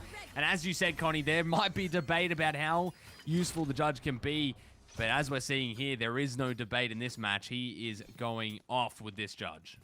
Oh, absolutely. But look at the dents right now. You're forcing it into Sparkle's economy because although they're sitting around 4 or 5k each, this is the last time they really can effectively get a full buy. Now, heading into the next one, it's been so impressive as well for the side of Altunga because at this point, let's say Wex is on 100 credits, you can pretty much rely on one of the more impressive feats, that being in general, how much you can spend for the next 2-3 rounds. And the card up will go out. Now, in general, won't find anything through art. Turret as well there just to make sure mid is covered, but Bobby's there, finds a great spray onto Mini. And that's good enough for Sparkly Ballz to get a man down. Good first engagement. You need to start finding those if you are starting to take back some of these rounds. It seems like Tamaria has been getting a lot of those first bloods a lot of these times, but here comes the Hunter's Fury. Out, not going to find any value with it. Maybe, I believe, no, he didn't even tag anyone up. But able to get at least a way through here onto this A side. And Bobby's over the top, able to find the head of Isu, and that's a beautiful engagement. Unfortunately, the AWP is going to take down KO, but the ultimate was activated. So now he's got a second life in the back pocket if the Reds can come through. Mum now playing for dear life, able to get the swing out, not able to find more than one as Rockside gets a trade. And now all left up to one player. This is going to be Wexy. Now trying to clutch this out, and a good dart, able to get all three. So it's at least info to play off of, but it's not a good position to be in. The swing is good, but yeah, you're counting your last little seconds here if you are Wexy. And definitely so. Now, first run back here for Sparkly Ballz, and it's going to be good now because 3 players stay alive there, so their economy will just about be re-established. And you just have to rely even more now on making sure you keep momentum up. So what Altunga need to kind of keep going forward is maybe some 5-stack hits. I think that's probably the first that comes to my mind when it comes to at least, you know, reinvigorating a lead or at least a comfortable lead. So 5 is going to be heading towards A as I predicted, and it will be what looks to be a classic little setup here on the side of Sparkly Ballz. Here we go, another A hit. Fowler can come out. You should run. Quite get in, but the Killjoy hook will be dropped. Now it's forcing Tamaria to back up and maybe play a little bit more patiently. Have to play this retake if they're able to get away in. But look at the shots coming out from Mum, able to tag up someone almost to death. Rockside, though, is going to be the first to get the kill. Joey and Mum both playing it perfectly as a wallbang comes through with the AWP. And now one player left. Bobby's is in the back, able to try and play some discipline, but not good enough as Mum cleans up 3. And my goodness, what an interesting round that was from Tamaria. And they are looking very, very strong in this first half. Into the next round, though, it has to be even more sad that, you know, Altunga have kept it alive. They are now looking at the same setup again here. Going to be much a forced eco here for the side. Well, forced by actually, my regards, on the side of Sparkly Ballz. And looking at it now, is more than likely heading into the next half, because this round here is the last one before the next half switches round, that we could see an 8-4. But that's based off premonitions here, because we are seeing indefinitely a much better stack here coming in from the side of Altunga. Let's see, the AWP shot rains over, but no kill will be dropped. And now finds Joey, which will be huge to push this B side out. It's not going to be easy, and my goodness, just like a turret shooting through all of those smokes. Not able to find a single player because there's no one there, buddy, but here we go. Bobby's is going to try and have this entry. Marshall and a shorty. See if he can do any work with it. Now looking to try and switch it out for a little bit of a better gun. The operator, of course, the defender Killjoy ult coming out now. Going to be countered by the KO. Deagle is able to get that engagement and actually take out the ult. That is huge. And a second Deagle with so much value. And the eco comes through for Sparkly Ballz. And they will find at least that last round of the half, Connie, and at least make it a little less dangerous going into the second half. It's very impressive.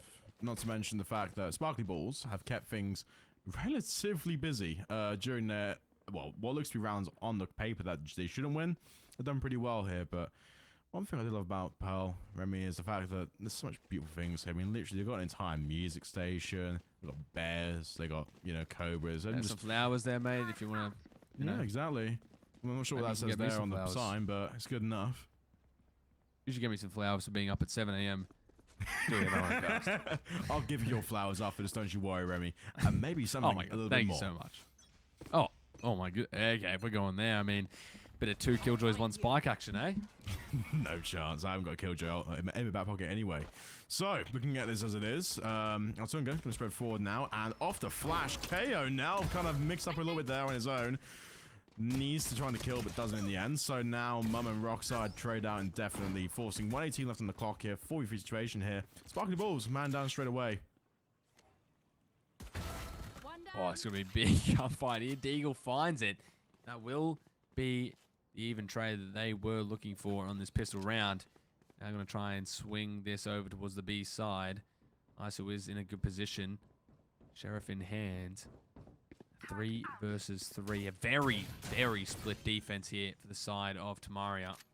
Sorry, not Tamaria. I'm getting my side mixed up. The side of Sparkly Ballz. And ISO will find the head there of Deagle as he falls. Now a 2 versus 3. The rest have to rotate. Bobby's is close. Not an ideal range for a Sheriff. As he starts to whiff some shots. Rockside is going to try and find an entry here, but it's not going to be easy to try and find that opening. Mini with the smoke. Wexy with the crossfire. That will clean things up and give another pistol round to Tamaria.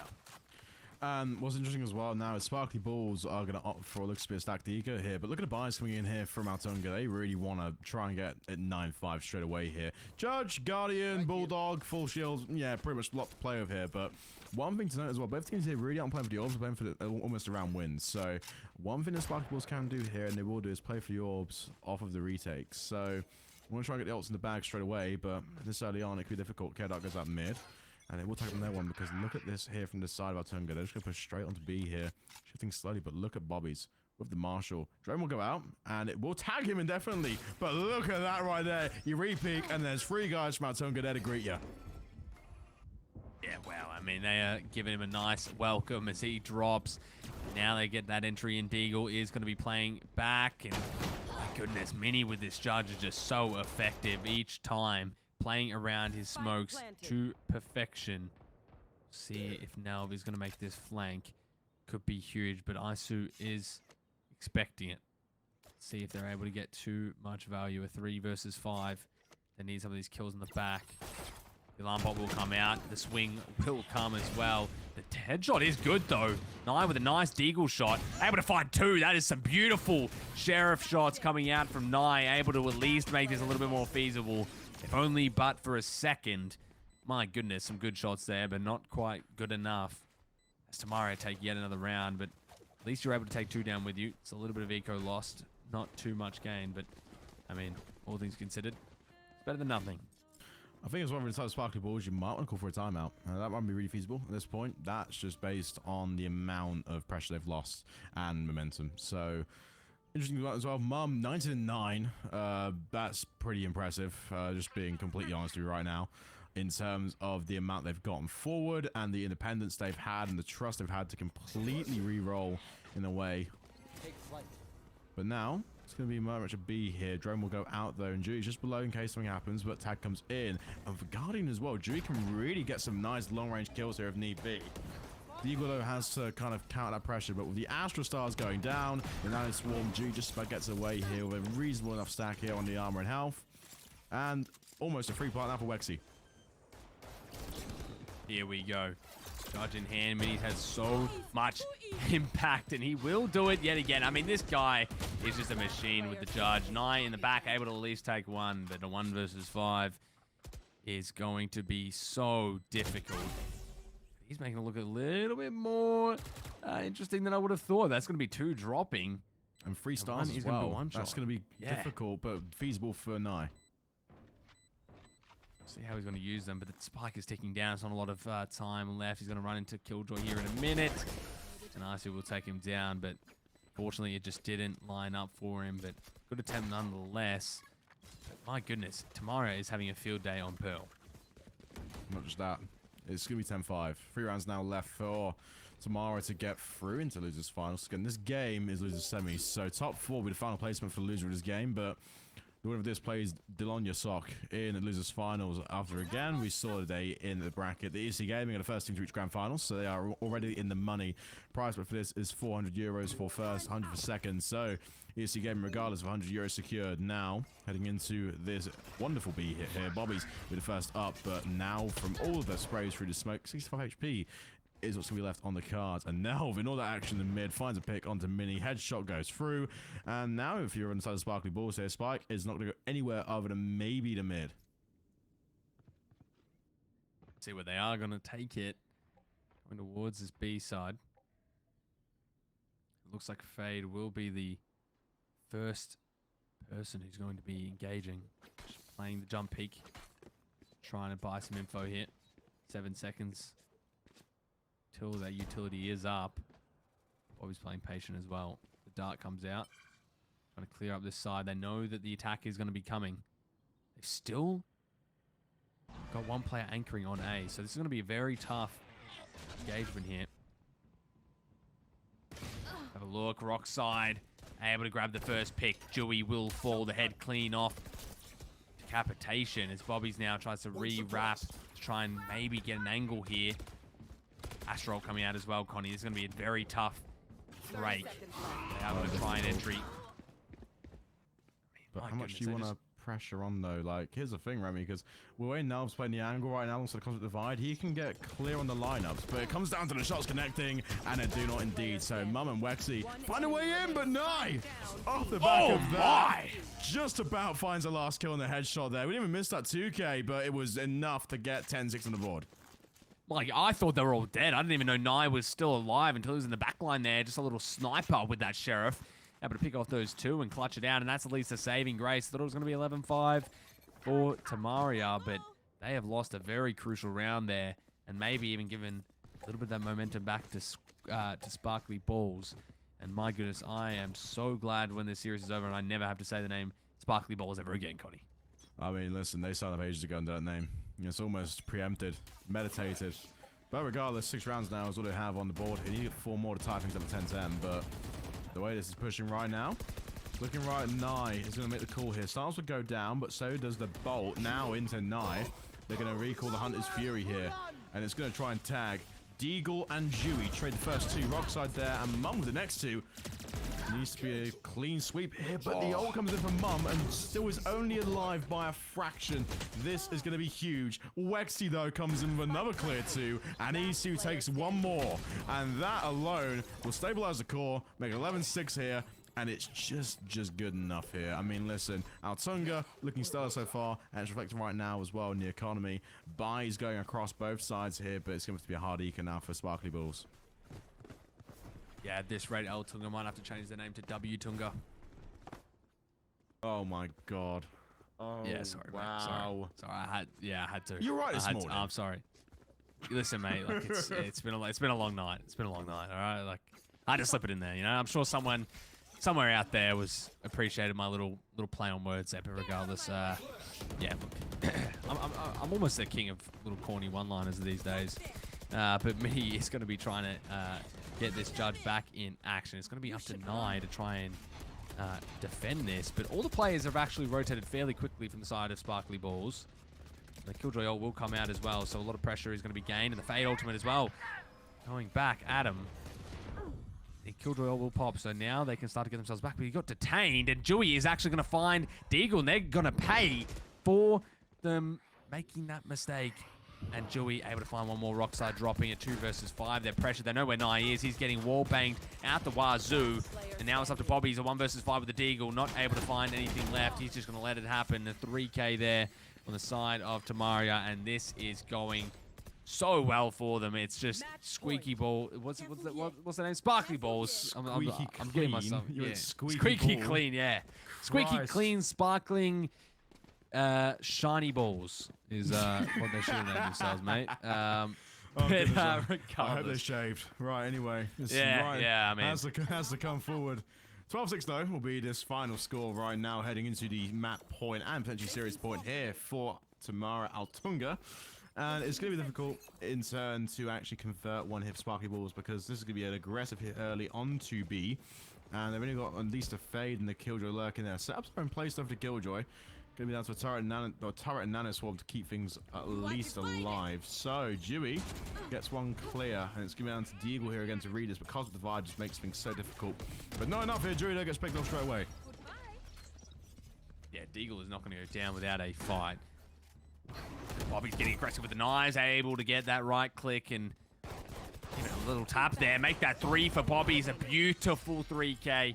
And Deagle there helping him out with 2 of his own. I mean, wow, what a round that was. A little bounce back from... Oh my goodness, I'm so sorry. I had an alarm going off. I do apologize. That's a wake-up alarm. Yeah, mate, that's it's my go-to-bed alarm at this point. My sleep schedule's that cooked, but you know, it's early, all right? You know, you guys over in the EU, it's late. It's 7:30 a.m. for me, so I do apologize, but it is going to be a nice little a bounce back for Sparkly Balls, Connie. Is it enough though? You've got to get 5 more change here if you want to take it to an overtime. And the way that is looking right now, Ballz being full effect for both sides here, but you got Mum being the real difference maker here for the side of Altunga. 25 and 12. Clicks into maybe the 30 against the ace, but now it's come down to a lot of plays and pressure. Dewey, though, finds an early entry on the site here and 2 smokes to play with. Only creates a weird pinch dynamic here again, because look at the aggression early from Sparkly Balls. They fenced themselves off here inside of the elbow. And look at Mini here with the judge. Now you're seeing crossfires from both directions here. It can be a really hard choke point to break out of. And Dewey and Wexy keep it nice and tidy. So now 4v2 situation here and make it a 4v1. Oh my, it is a massacre. Deagle needs to go huge here if he wants to keep it alive for Sparkly Balls, but it's almost in consolation. As 1, 2, 3. Oh my, Deagle! And that's so impressive, because you don't want to go any harder. Deagle now on low HP has to make it work against Isu. I got the spike. This could be the biggest 1v1 of all time. My goodness, somehow back against the wall on the ropes. Deagle looking to try and call this rotation, or maybe actually make a massive route. And I mean, he is going deep. He's going wide. The spike still hasn't been planted, so he might have time to do this. This is a beautiful play from Deagle if he's able to pull it off, but he's taking his sweet time. He's trying to read the rotation, but he's just a little bit too late. And I think Icy's going to clear out the site and just go back towards A. Actually, he might go all the way back to B. Not sure how he's going to play this. It's a ring around the rosy. It's carousel. It's a ring around the rosy. Both re-rotating right. again. But at this point now, if you're on the side of Deagle, you have to re-clear so many angles, whereas East you can play with so much utility. And it's just going to be down to, again, playing off of the post plan, and it's going to be behind connector here, inside elbow. East now's got an alarm bot and 2 nanos to play with, and this could be so hard to retake if you are Deagle. If he wins this, this could be the saving grace that Sparkly Balls needed. It's a very, very difficult 1v1. Everything on the line. You do not want to go home yet. Killjoy versus Killjoy. You couldn't have a better situation if you tried. The post plant is here. 10 HP though. It's not a lot, but Deagle wins it! And he is able to get the 1 versus 4. My goodness, Connie. I don't know how he's done it, but he has done the impossible. 1 versus 4. Somehow, some way, Deagle has kept things alive for Sparkly. My goodness, Connie. What a play. And that's massive. You're only 1 orb now off of the Killjoy ult, but look at the complete momentum shift we're seeing here. It's going to be really hard for Altunga to come back because of, well, for one, there's no else player for him. Maybe Sova getting over starting at Hunt's Fury, but then again, they got to have the Astra to try and get your ult effective. Now we're seeing so much to play with here. Got a Cosmic Divide and got a KO cancel. Going to be great here for the side of Sparkly Balls, and what we thought was an unwinnable round was just sheer brilliance from Deagle there. Yeah, sometimes you just got to rely on that raw clutch factor, that raw ice, and Deagle has done it. My goodness. It's just unbelievable. Here we go. Bobby's now has the shorty in hand. We're going to go toe-to-toe with mini shotgun versus shotgun. Usually banned in Call of Duty competitive, but we're in Valorant. We're going to see how they're going to play. Now with a Vandal. try and maybe get some of these engagements. Nothing yet. No one giving an inch.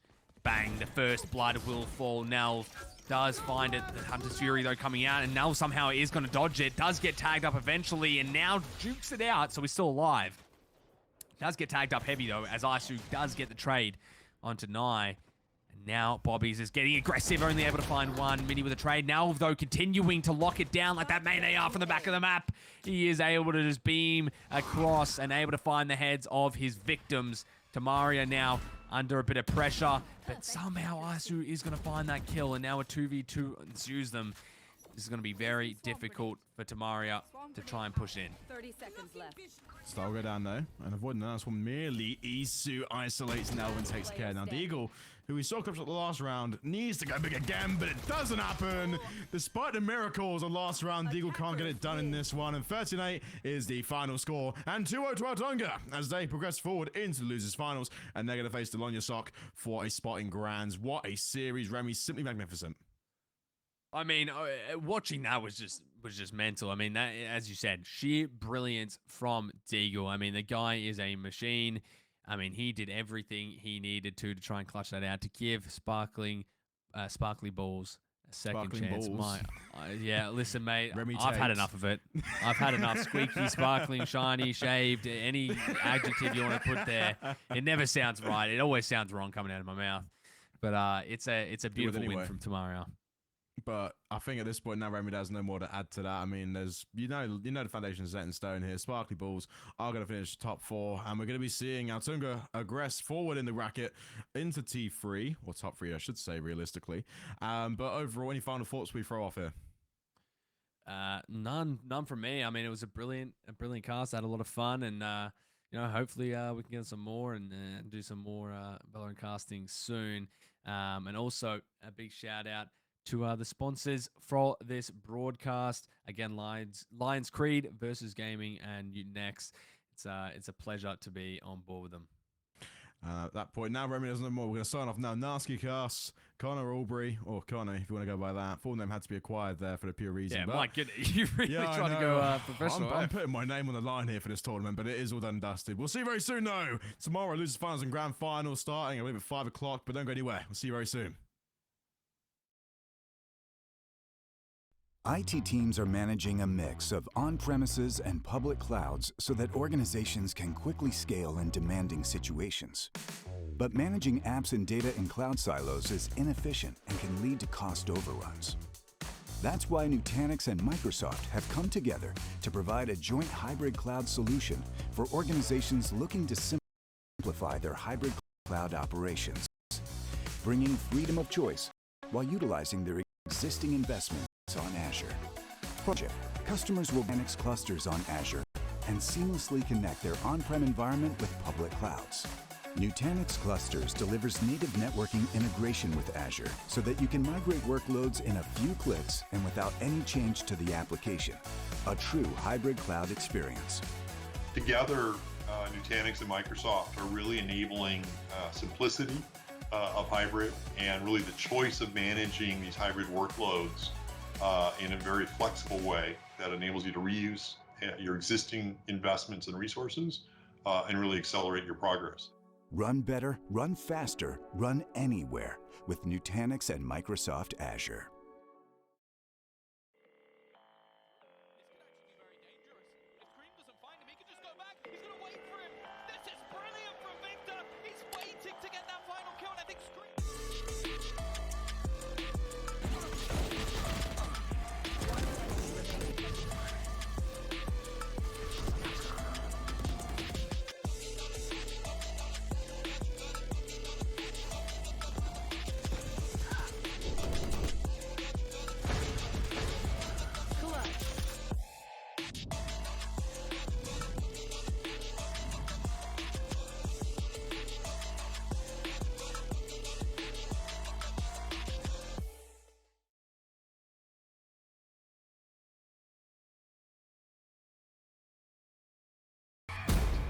In our line of work, the tools of the trade make all the difference. You need to be able to move swiftly and with precision. Make every shot count. Every sound needs to be heard. Know where your enemies are before they find you. A team with no communication is a dead team. They need to hear you loud and clear. And durability is key. You need to know your gear will be reliable when it really matters.